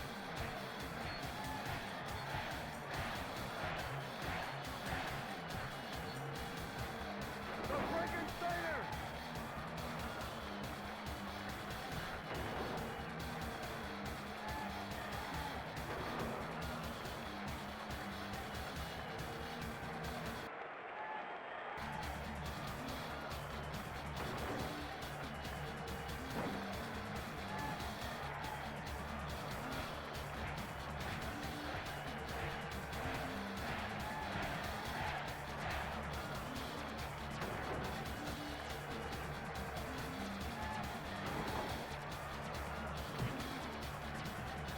The Frankensteiner.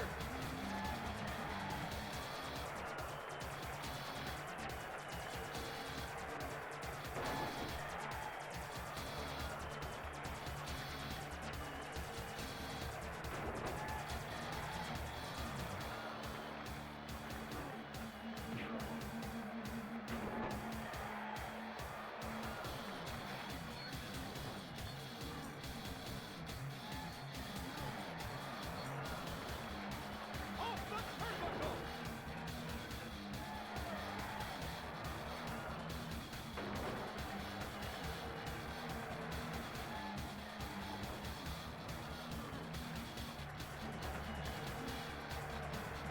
Off the turnbuckle. Off the turnbuckle.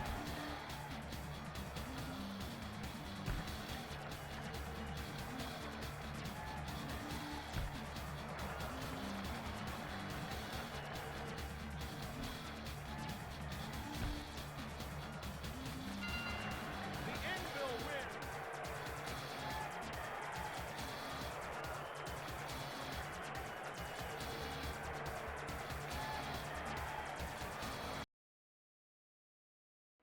Perseverance pays off in Anvil, advancing on to the round of 32. As we go into our last match of round number 2, and it will be an inland developer against the WCW personality, as it will be the Devastating Derisas taking on our last rant of this tournament that we'll be showing. That is the one and only DDP.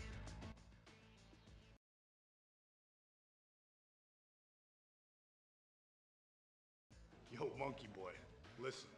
If you ain't all jacked up, then hit the bricks and pick some other loser. But if you are jacked and you are ready to let someone feel the bang, well, then pick me. It's not like there's a choice anyway. DDP hasn't ran in for anybody yet, so which is kind of interesting.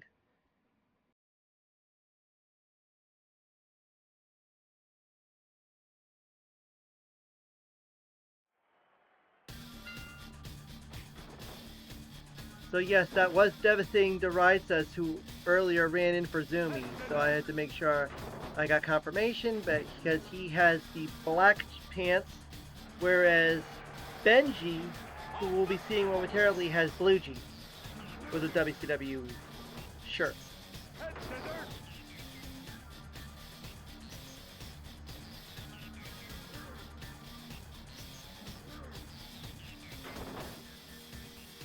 So right now, Derisas is a potential tag team partner in Zumi.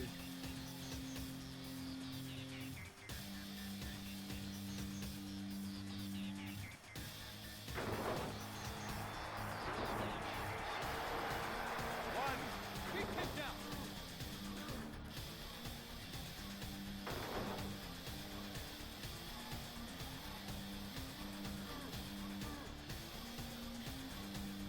I had to make sure I put the save up because I forgot to do it earlier before this match because it's an inland dev in case specific in-dev does a run-in.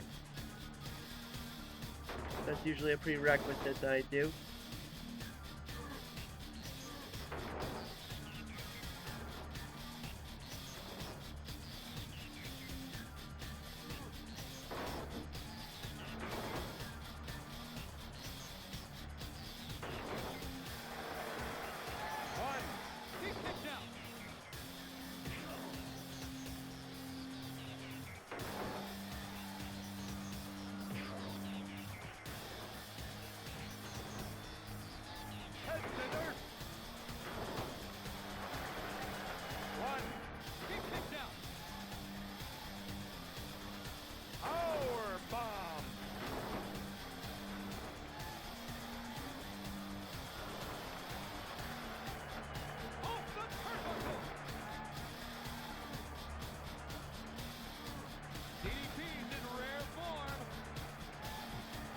Frankensteiner!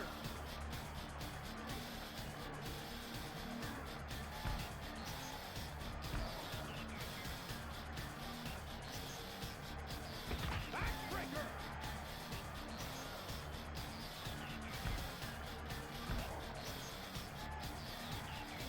Jamie the Learned doing a run-in for Devastating Devices.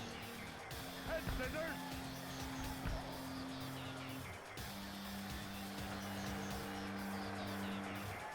Kicking butt!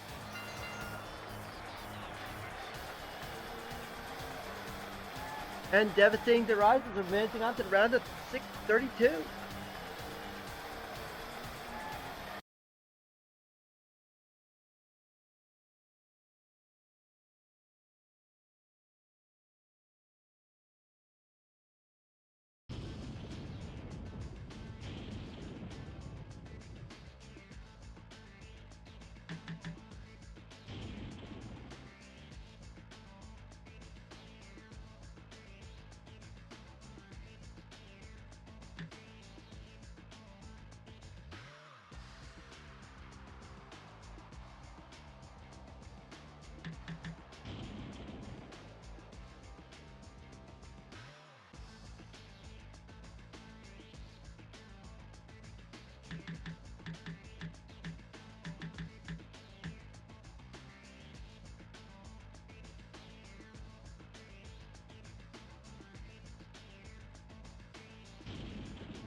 Off the turnbuckle! Off the turnbuckle! Backbreaker! One. Keep kicked out. One. Keep kicked out.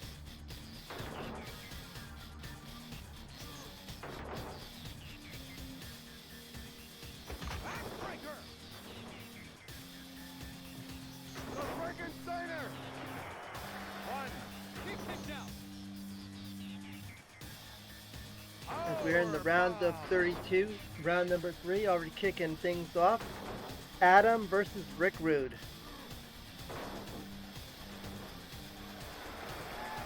One. Keep kicked out.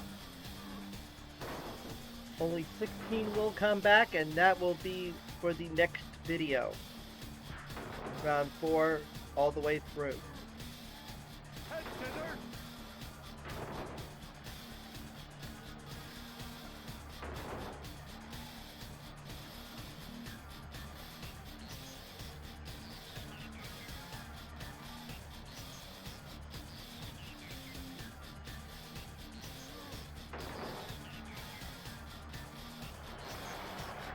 One. Keep kicked out.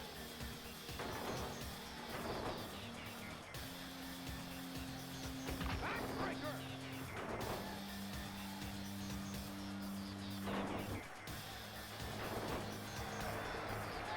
One. Keep kicked out.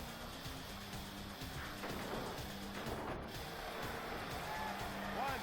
Keep kicked out.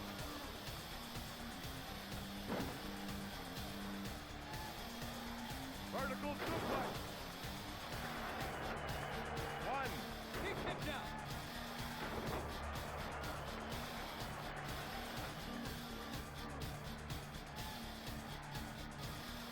Power bomb.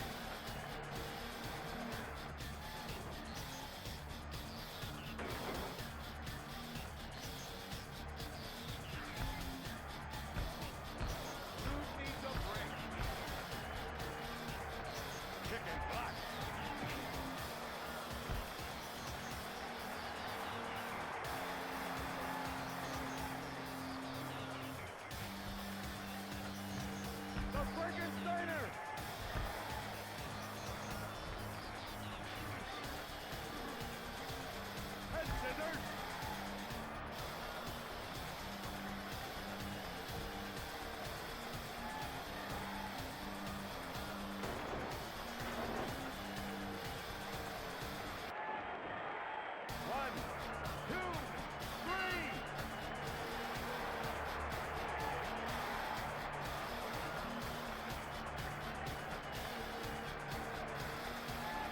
Adam is going on to the round of 16, taking down an nWo member. So we won't be guaranteed an nWo, a potential chance of an nWo match here, but we will have another nWo participant coming up. Right now, here's Brian Adams, who made it to the round of 16 in the U.S. Heavyweight Title Tournament. Now has to face an inland developer, and that is Benji.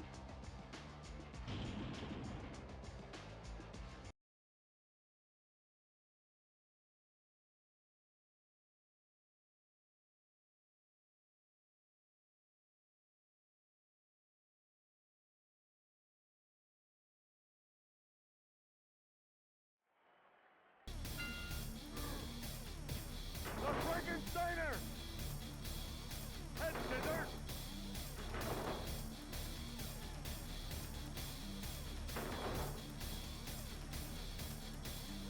Backbreaker!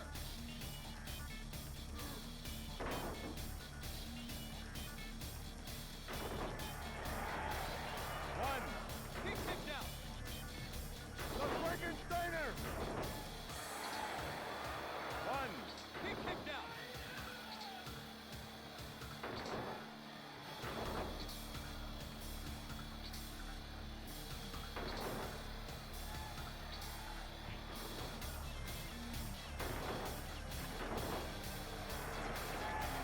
One. He kicked out.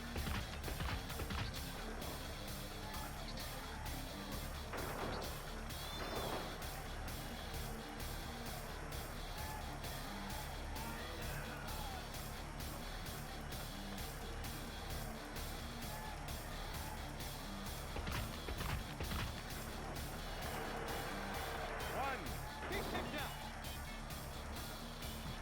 The Frankensteiner! One. He kicked out.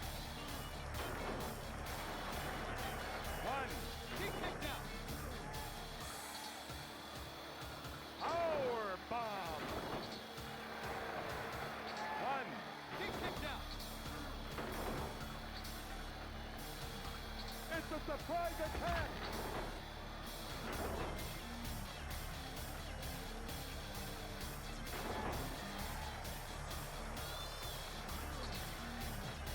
The Frankensteiner!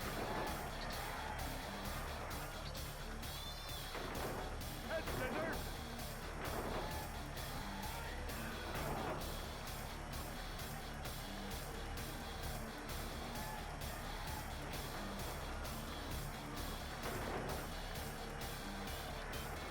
Head scissors! Brian Adams barely standing.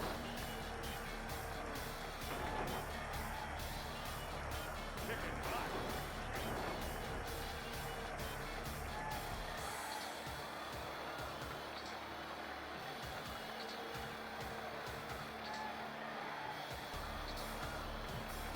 The Frankensteiner!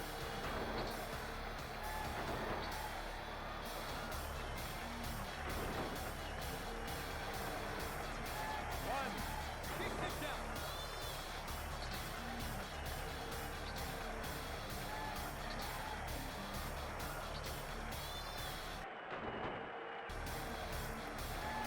Here comes Hogan. One, two, three.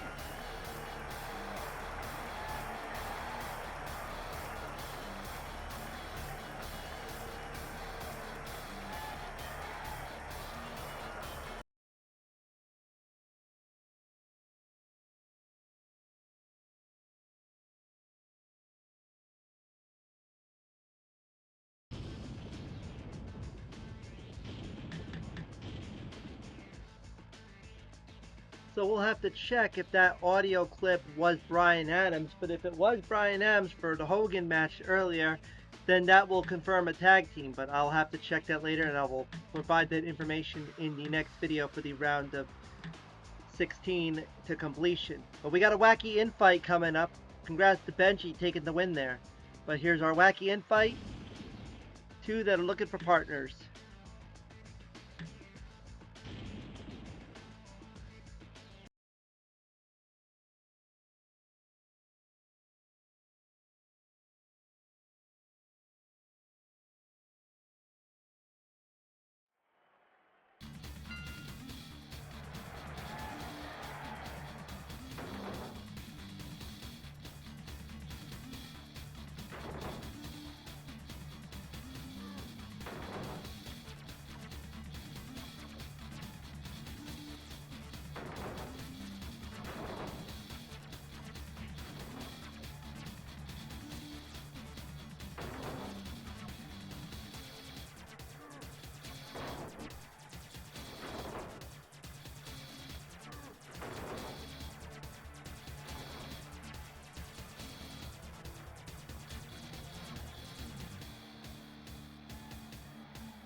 Snuff doing a run-in for Robot. Taking a beating.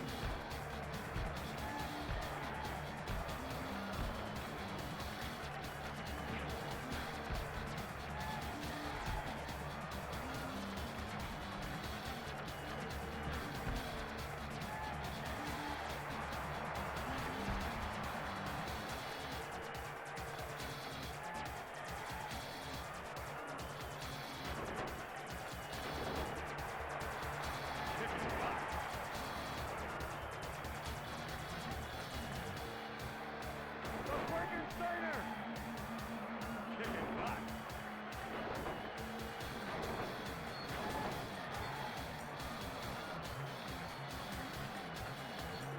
Off the turnbuckle.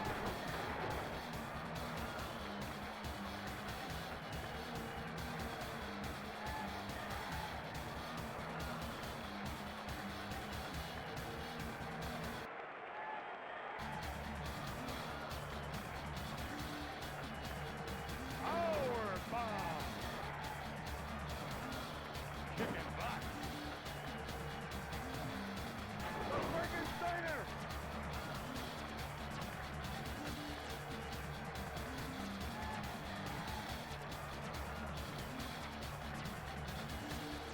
Head scissors.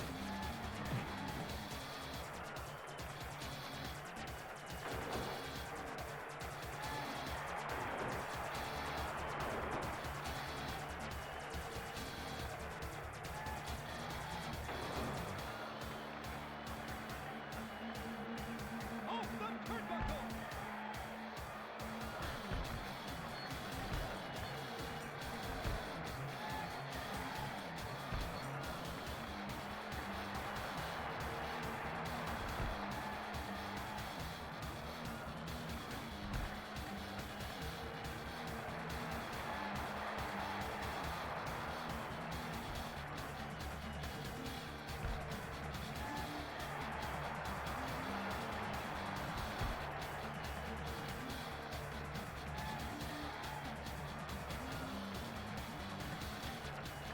Vertical suplex.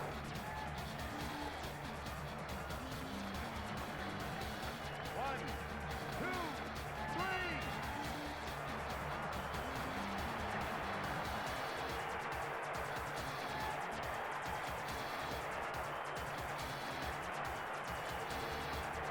Robot advancing on to the round of 16. That's two wackies already in the round of 16 with Adam, and now Robot can be added to the list. But now we will have a match that is now turned into a WCW, well, WCW and a Horseman match, because Jericho is still looking for a tag team partner. He's going to take on now who got himself a tag team partner with Miss Elizabeth and got himself out of the nWo Hollywood for the time being, the Disciple.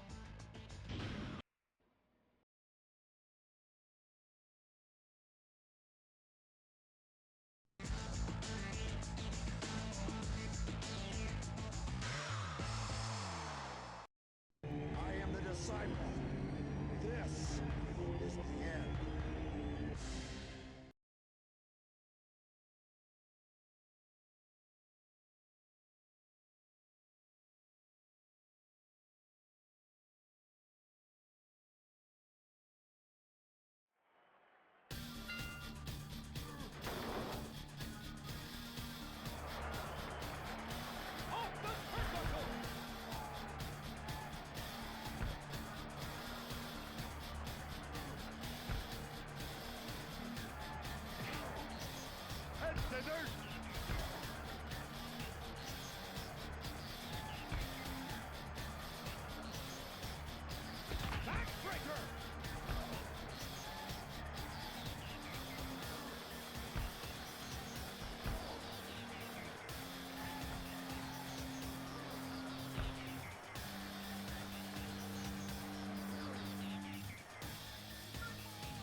As you can see, the Disciple now just has a generic black vest and pants without no nWo insignia.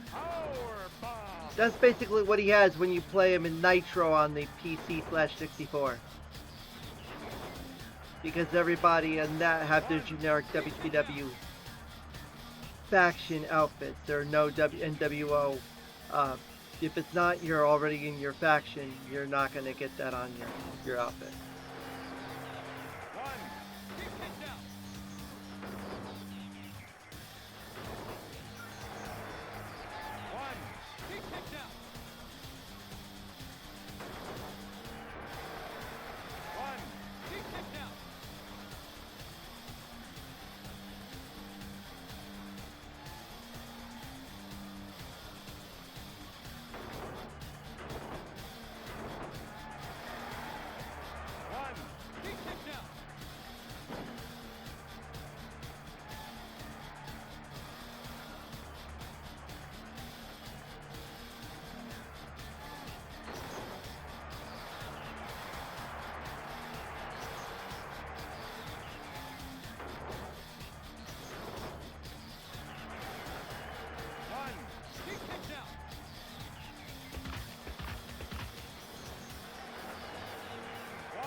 Disciple wins.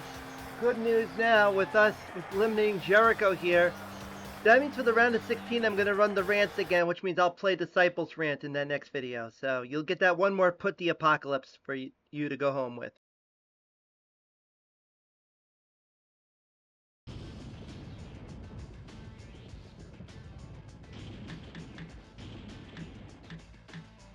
Now it's time for another WCW versus Horseman match. But this time it's actually legitimate. It's not just by design. Mike Enos, representing WCW, looking for a tag team partner, and Steve Mongo McMichael, who already has himself a tag team partner in Ric Flair.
Incidentally enough, there's only 3 remaining wrestlers, not including the Disciple. There's only 3 remaining wrestlers that are in the round of 32 that have rants.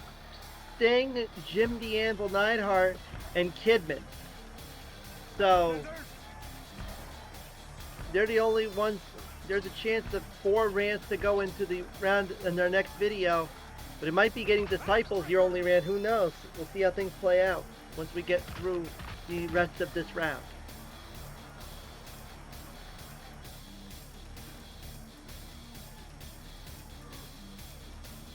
McMichael made it to the final four in the U.S. Heavyweight title tournament, hoping to have better luck here. And when you have your runner-up already out of here in the form of Che and Conan, who were both the runner-ups in the previous tournaments, and Eddie Guerrero, who was a semifinalist already out of here in round number one, Mongo is the only one who can go any further. He lost to Kurt Hennig in the round of 4 in the U.S. Heavyweight title.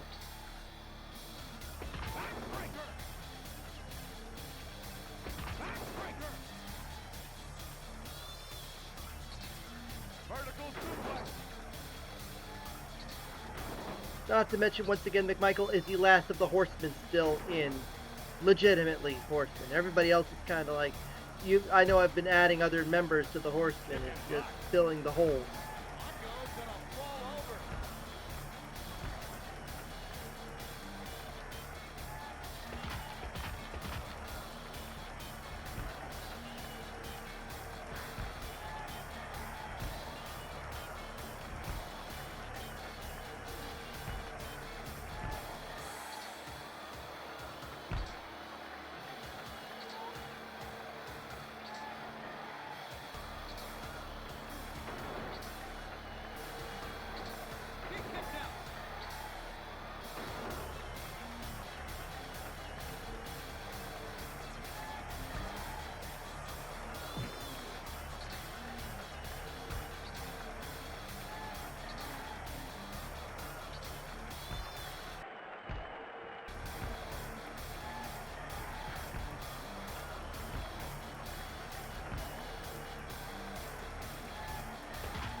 There was the chart buster, Enos's finisher, but he didn't go for a pinfall.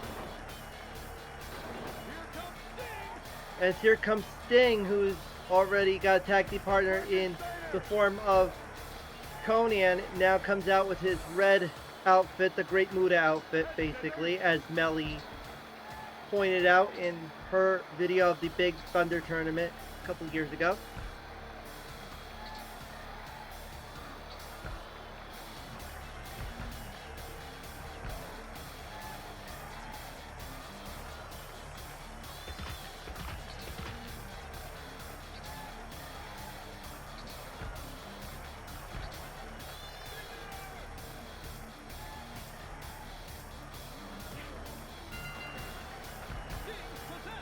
Enos just gets it by the time limit. If it would have been a couple more seconds, McMichael would have got the count out, but Enos is advancing on.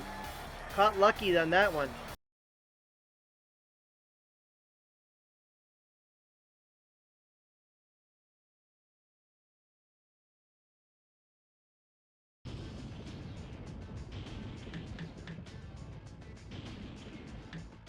Now we have Wacky versus Flock. Our first of our 4 Flock members getting set to go. A short circuit will take on Horace Boulder.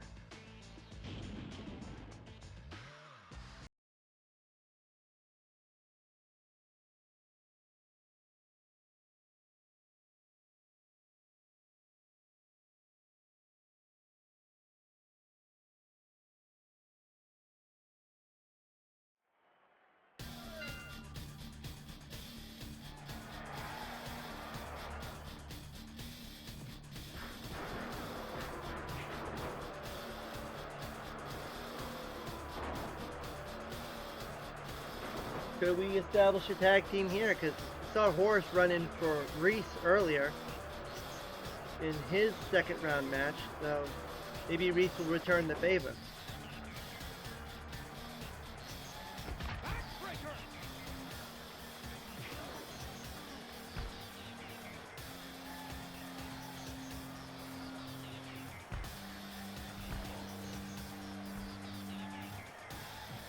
The Frankensteiner! The Frankensteiner! Head scissors!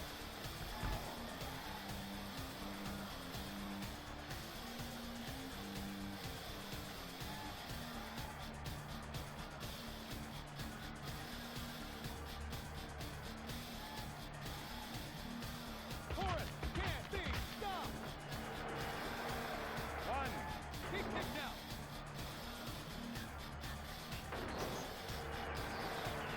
One. He kicked out.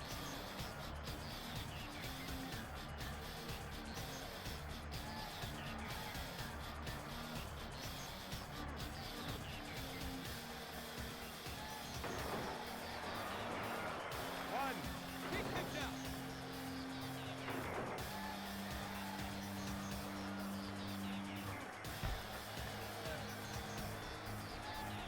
Taking a beating.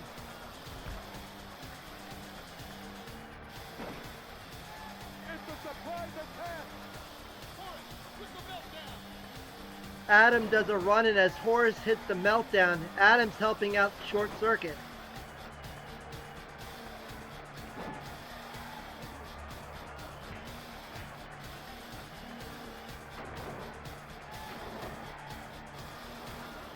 Adam's going to be in the round of 16. We just saw him win. So now he's going to try to help one of his wacky brethren. The Frankensteiner.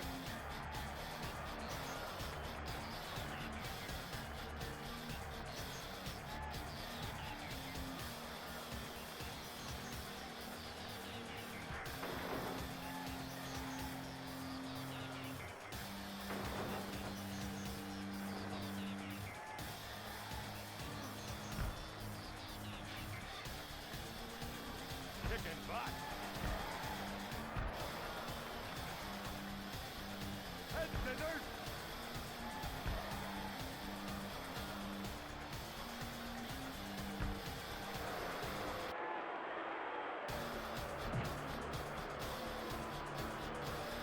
Here comes Kidman. Now Kidman doing a run in for Horace.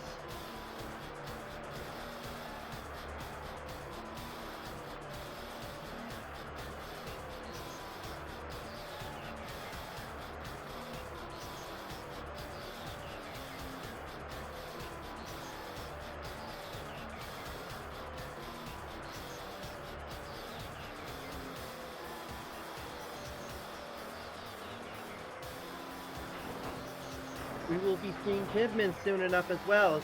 He is one of the 4 flock members that have advanced. Horace trying to keep the flock alive as well and guarantee at least one in the round of 16.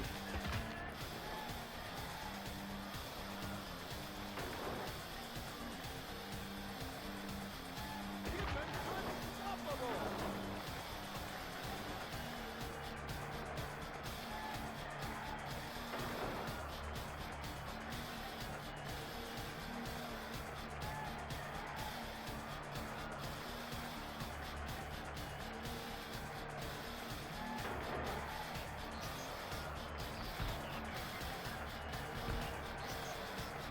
Head scissors.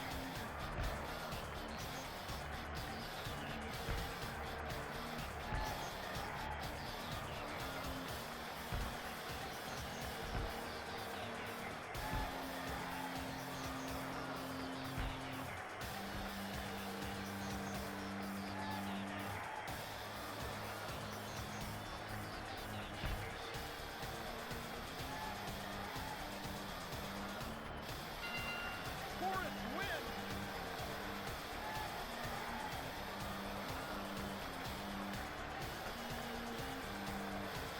That's one flock member now in the round of 16.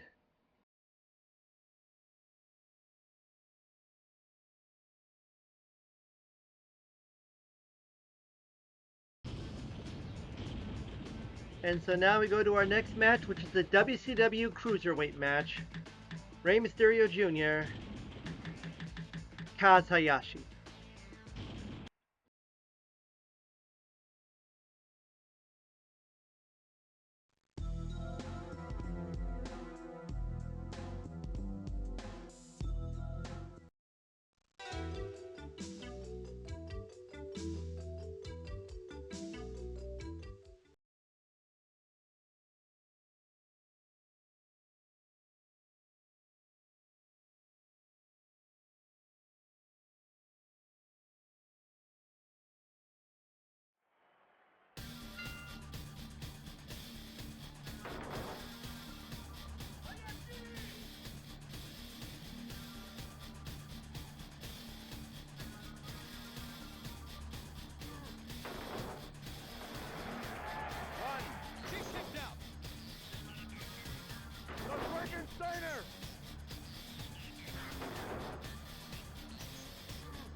I'm gonna have to figure out how I can try to. There's the Dragon Sleeper by Hayashi on Rey Mysterio, and that's gonna do it.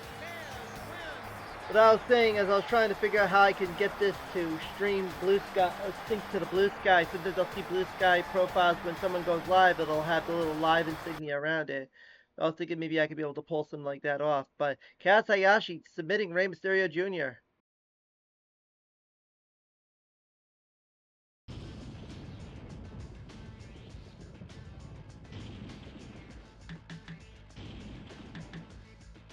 Now we go to our next match with Sting. We just saw him before against the Disco Inferno.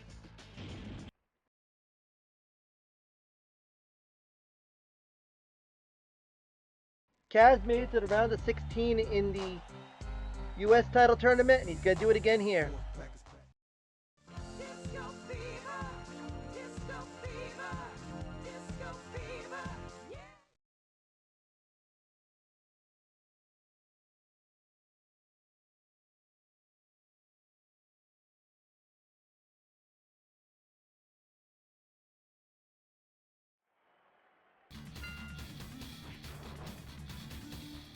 As we've mentioned, Sting has already got himself a tag team partner, hence why he's now in the default Horseman group.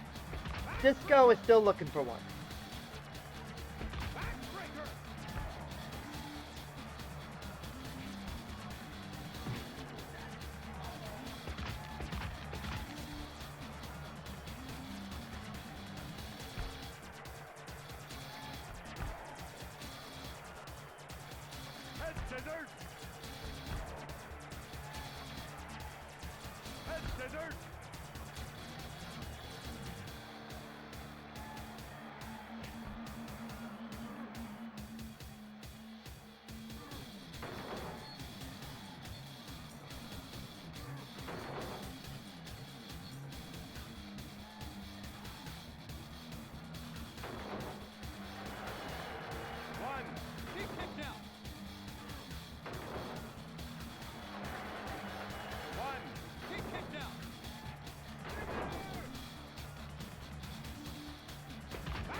scissors.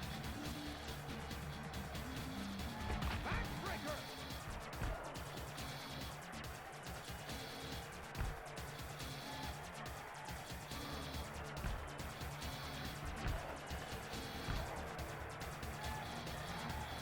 Head scissors.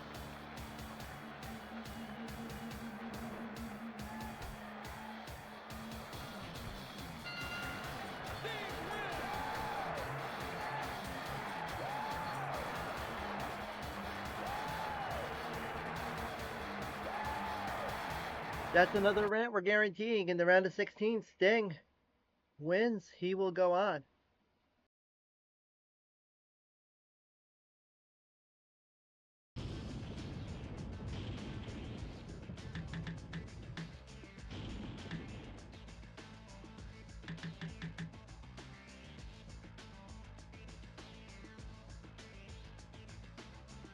Now Zumi, looking for a tag team partner, will take on Wacky, who's already got himself a tag team partner in Sergeant. Zumi, who had the first round bye, and it was the only of the 3 first round byes to advance, as both Dude Man and the British Bulldog both lost. Zumi beat Conan, which was a huge victory.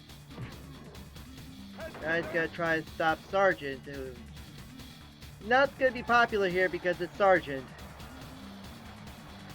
Power bomb.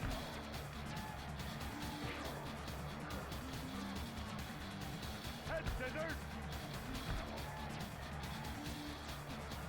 Head scissors.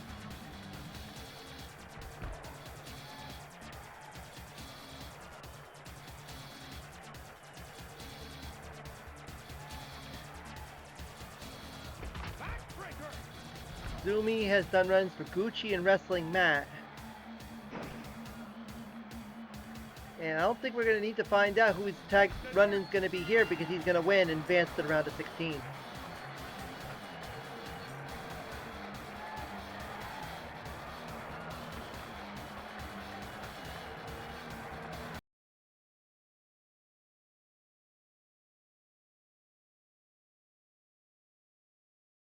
Now we go into our next match, and this one will be a Wacky versus Inland fight, legitimately, because both of them do not have tag team partners, as it will be Gucci.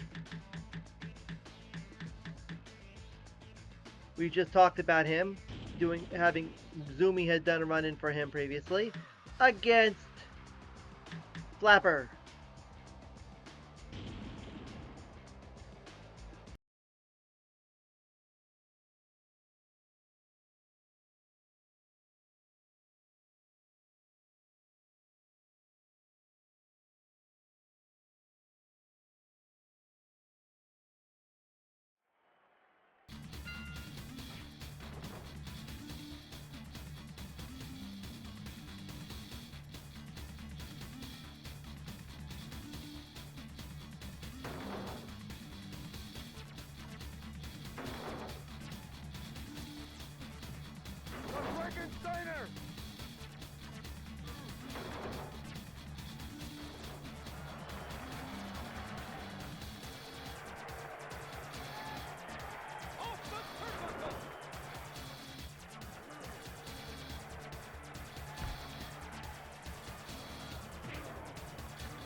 Surprise attack!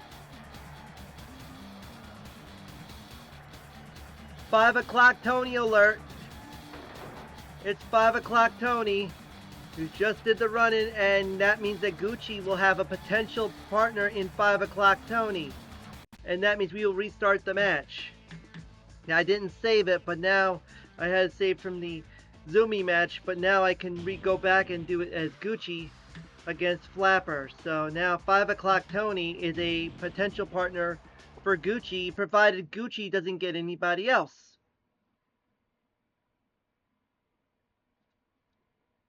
So now there's two inland developers that now have 5 o'clock Tony. Jamie the Learned and now Gucci.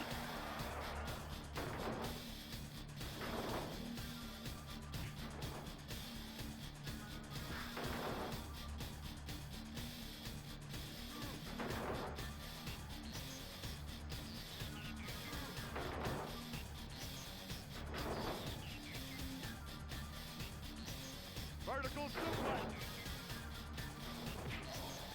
And unfortunately for Gucci, has not done any run-ins for anybody else, so he might be behind the 8 ball here.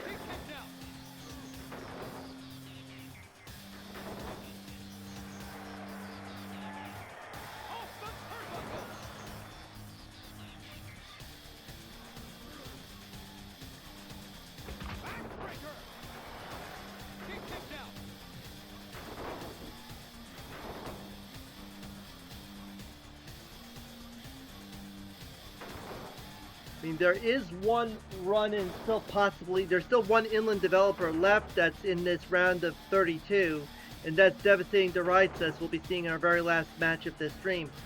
But right now, for Gucci, he's going to have to hope to do a run-in for Deridsus, or in the next round, do a run-in for Benji. Or if he doesn't face, unless he faces Zumi, then he's got to be able to face him. Or if he somehow loses this fight to Flapper, he will have to do a run-in for Zumi. And possibly that would be more likely to establish a tag team partners. Here comes Adam doing a run-in for Flapper.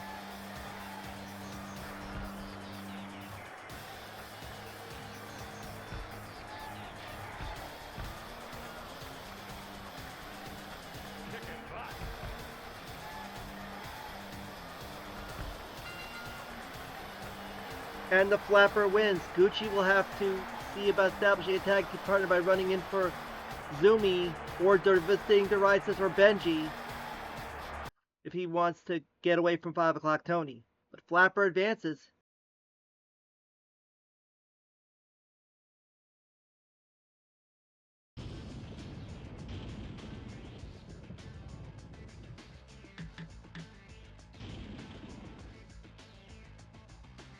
Now we go to WCW versus Wacky. Well, one's already established a partner, and that's the Wacky. Sonny Ono, who dominated Goldberg and then made him tap out to the Texas Clover hold, is going to now have his way with Claude Rains, who's already got himself, who beat his tag team partner Astronaut, to advance to this point of the round of 32.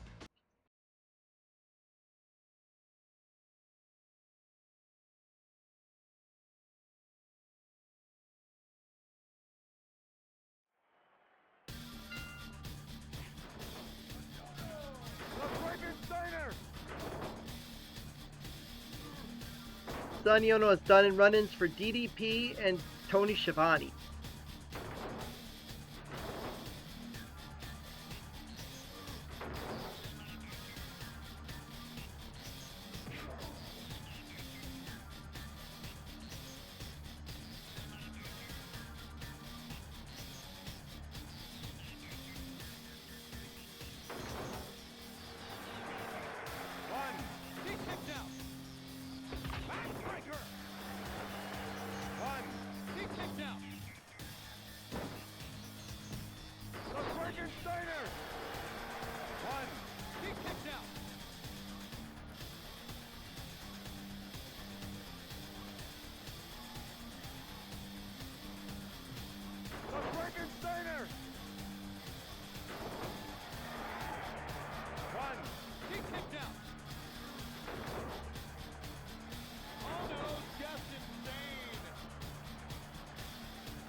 contenders.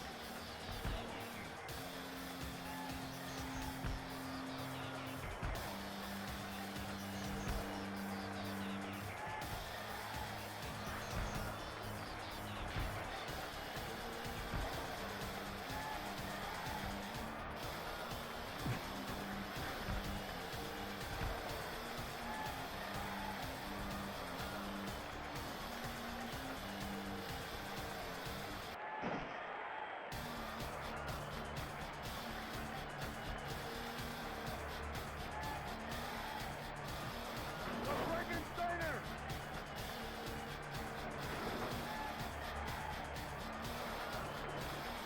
One, two, three.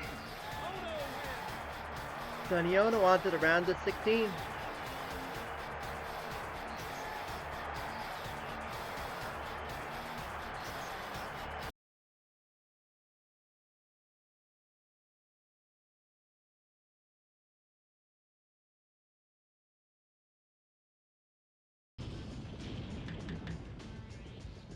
Our next match will feature our second flock member in the tournament, as Lodi will take on the THQ developer, Don Nauert.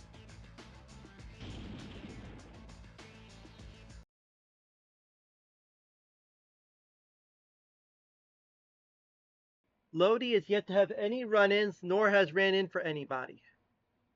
But he beat Hogan in the last round. So, Johnny Baghead, your chances of Lodi, hopefully Lodi will get past this round and he can make his way to the round of 16. Maybe even a Lodi sweep, who knows? We got it in the Melee tournament, the Lodi sweep, when he came out to do the run-in for Stevie Ray to help Stevie beat Mantis. One. Kick kicked out.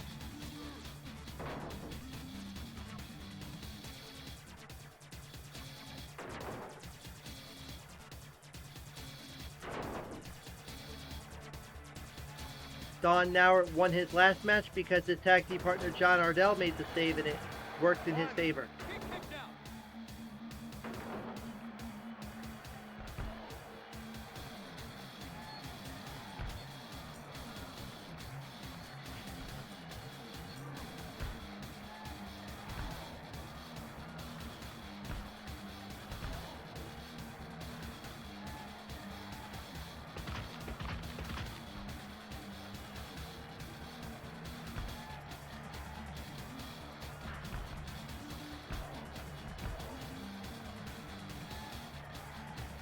The Frankensteiner.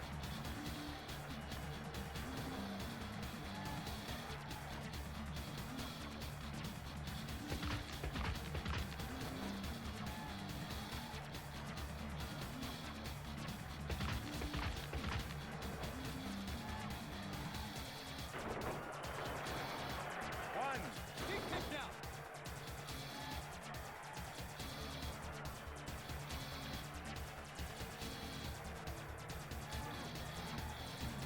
The Frankensteiner. One. Kick kicked out. Kick and block.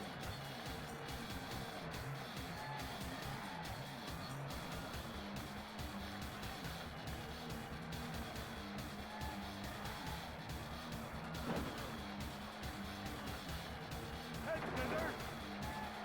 Lodi needs a break. Backbreaker. One, two. Kick kicked out.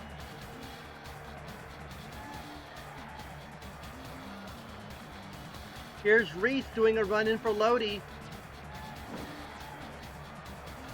We'll be seeing Reese momentarily as he's still in competition, so there's a possibility of maybe establishing a tag team with Lodi and Reese if Lodi does the run-in for Reese.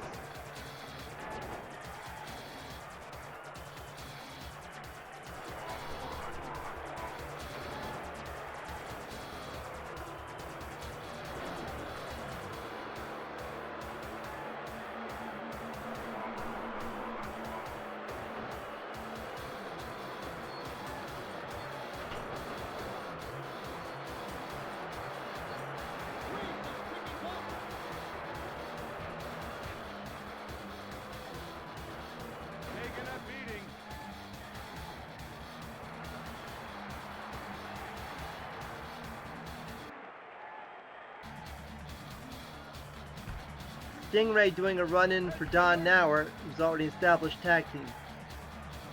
Because, of course, Stingray's team was sleep that bad, so he's in THQ as part of the Purgatory.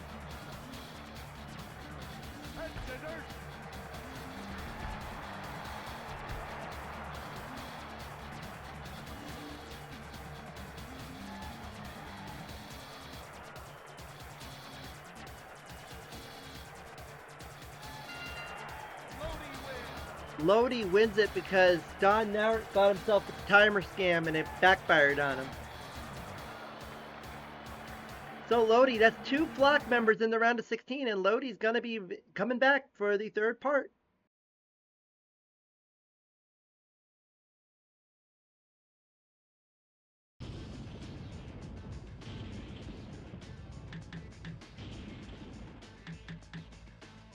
Now we've got a WCW match with wrestler versus announcer as the Barbarian, who beat the British Bulldog, will take on Iron Mike today.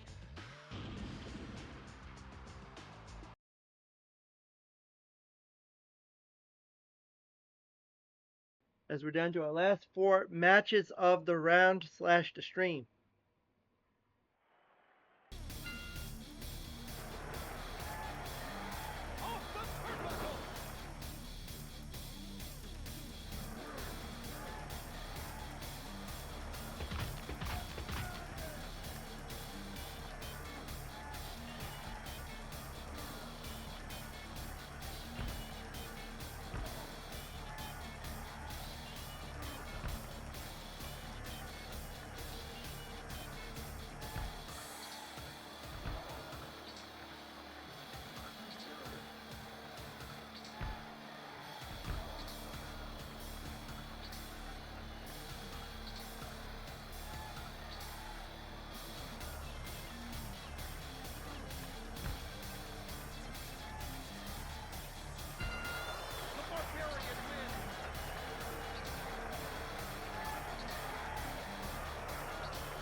Barbarian on to the round of 16.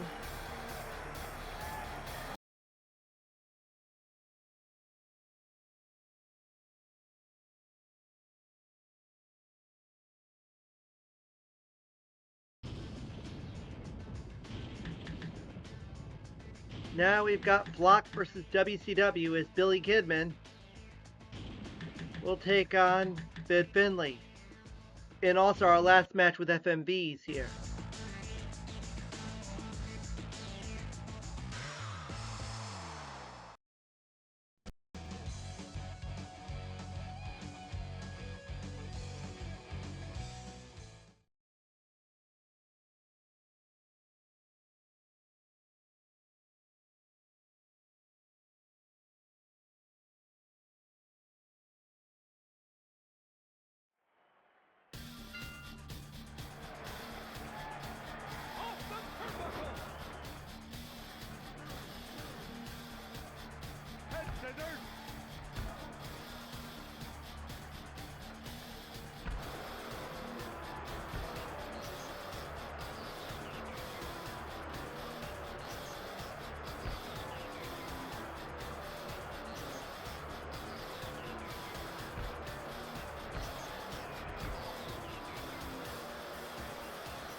Now, unfortunately for Kidman, his finisher is the shooting star press, the 7-year itch, which means he would have to go up on the top rope while his opponent is on the mat. It's usually very rare that we see finishers that are the top rope finishers used by a computer. I don't think I've ever seen a computer player use the top rope finisher. You usually see the ground submission, or you'll see the standing finisher, but that's really it. Or actually, Hogan has the leg drop, but it's just a regular leg drop. It's just the leg drop that he does. That's not anything. That's like the only move of the attack there. But other than that, submissions is usually predominantly the ground move. But Kidman might get counted out. Doesn't get back in the ring in time. He does.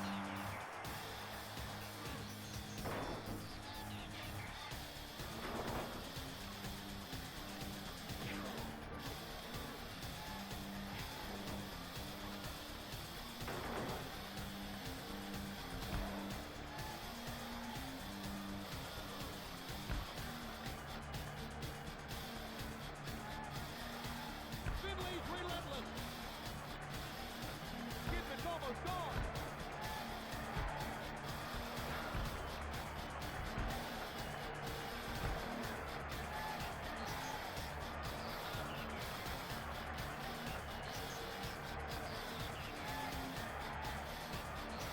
Backbreaker. Here comes Riggs.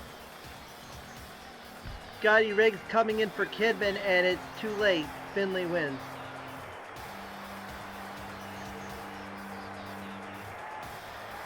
Even though Riggs has already did a run in for Kidman previously, so unfortunately that will be not all the flock members will advance, and that'll be one less rant we will have either because Kidman had a rant. And that leaves us, there will be a chance of at least it'll be 50-50 at least, but it can be also 75% because here comes our last flock member still in that has yet to fight, and that is Reese. And he's going to take on the last of the wackies here in round of 32, and that is Cowboy.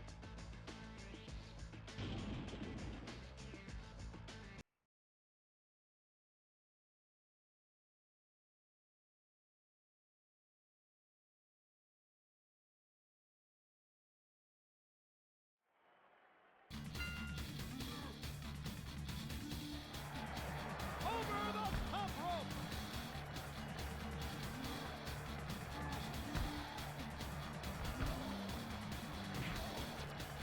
Cowboy has done run-ins for Chief and Adam.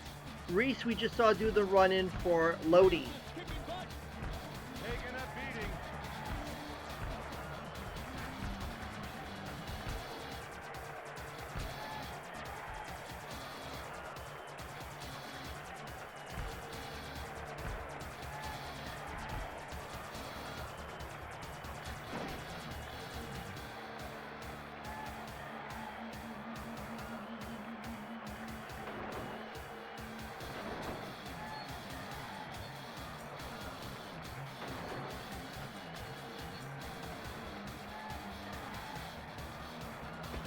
Backbreaker.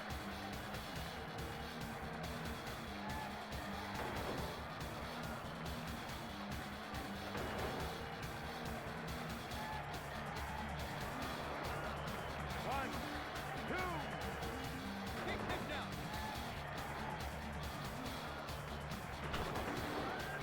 And unfortunately for Kidman, we will find out his tag team partner in the tag team establishment video that we'll be doing after the tournament is concluded.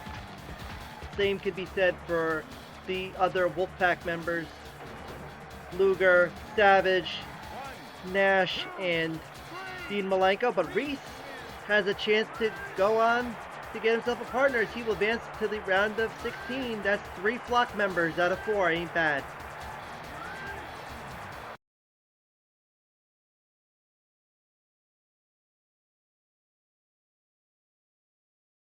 And that brings us to our final match of the stream and the round, and that is going to consist of WCW versus Inland, and hopefully one more chance of a rant to kick off the final part of this tournament as Jim the Anvil Neidhart takes on Devastating Devices.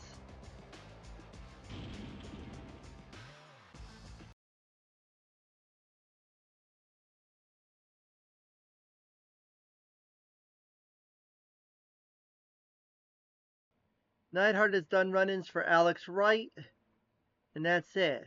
Devastating Devices, we saw his one run-in that he did for Zumi, and Zumi is still in, so he might even establish himself a tag team partner if everything works out. We'll see what happens. But this is our final match of the stream. I'll let you know all the other matches that are already slated for the round of 16. As Adam will take on Benji, the Wacky versus Inland. Robot versus Disciple. Robot Wacky versus Disciple, who will be representing NWO Hollywood, even though he has a tag team partner he just established with Miss Elizabeth. Mike Enos versus Forrest, so it'll be WCW versus Flock. Kaz Hayashi versus Sting. Kaz looking for his tag team partner, as he's representing WCW against Sting, who's got a tag team partner with Conan, and he's representing the Wolfpack, but he'll be a horseman, just like with Disciple is a horseman for the time being, to keep them away from the group. Wacky versus Inland will be the next match will be Zumi versus Flapper. Zumi from Inland, Wacky is Flapper. And then WCW versus Flock again, as Sonny Ono will take on Lodi. Baghead, you'll be happy to hear about that. And then it will be Johnny Baghead, the big shout out to him, as the Barbarian versus Fit Finley. It will be an all WCW match, normal match, and the winner of this will face Reese. So it will be either on Inland or WCW versus the Flock member. So the only in-fight we have is the WCW one with the Barbarian and Fit Finley.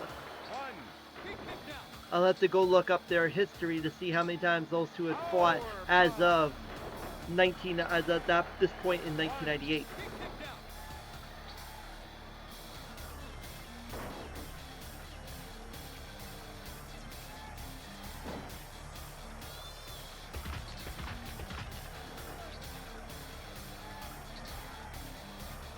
Anvil right now with the edge over devastating Derizes.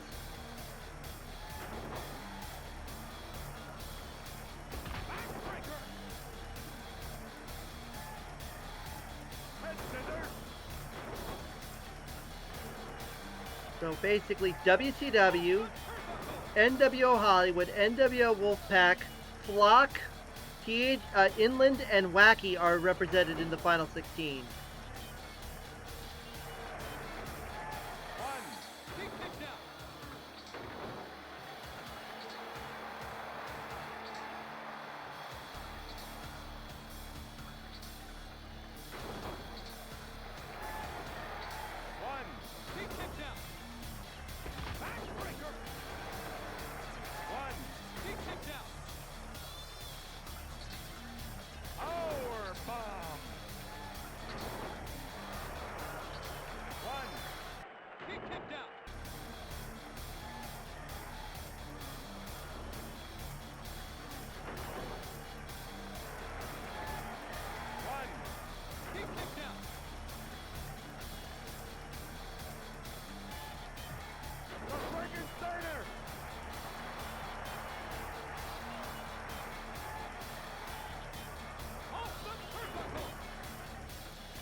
Veal is doing his first run and he's running in for Devastating Derizes.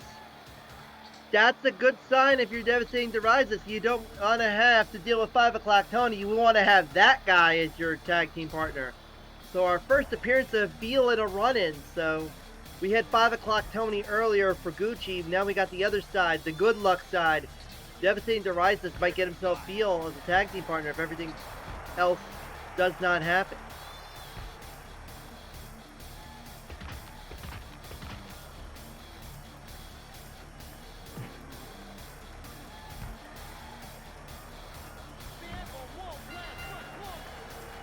And thanks to Veal, Devastating Derizes is advancing to the round of 16, and he will take on Reese.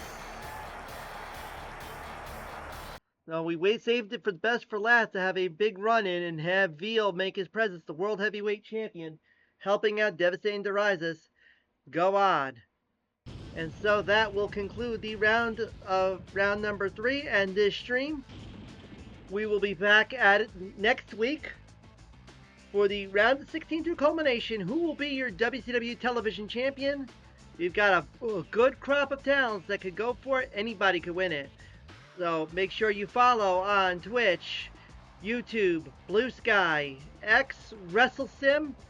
Follow, like, subscribe, you name it, whichever it may be on the social media pages you're at. Yeah, here next week. I will have the update of what time I will be on next week for the live stream. You can catch the VOD all week, and then it will go to YouTube a week after the stream is live. So I figured I'd get these 2 rounds in. We're almost done with these big singles tournaments, and then we'll start getting into some other parts of this before we get to we'll get into our tag team establishment, and our tag team title tournament will kick off. But we're getting down to the nitty gritty here. And thank you for checking us out, and thank you for WrestleDev to checking in earlier. And hopefully we'll start spreading the word, and let's grow this page. Thank you. I'll catch you all around.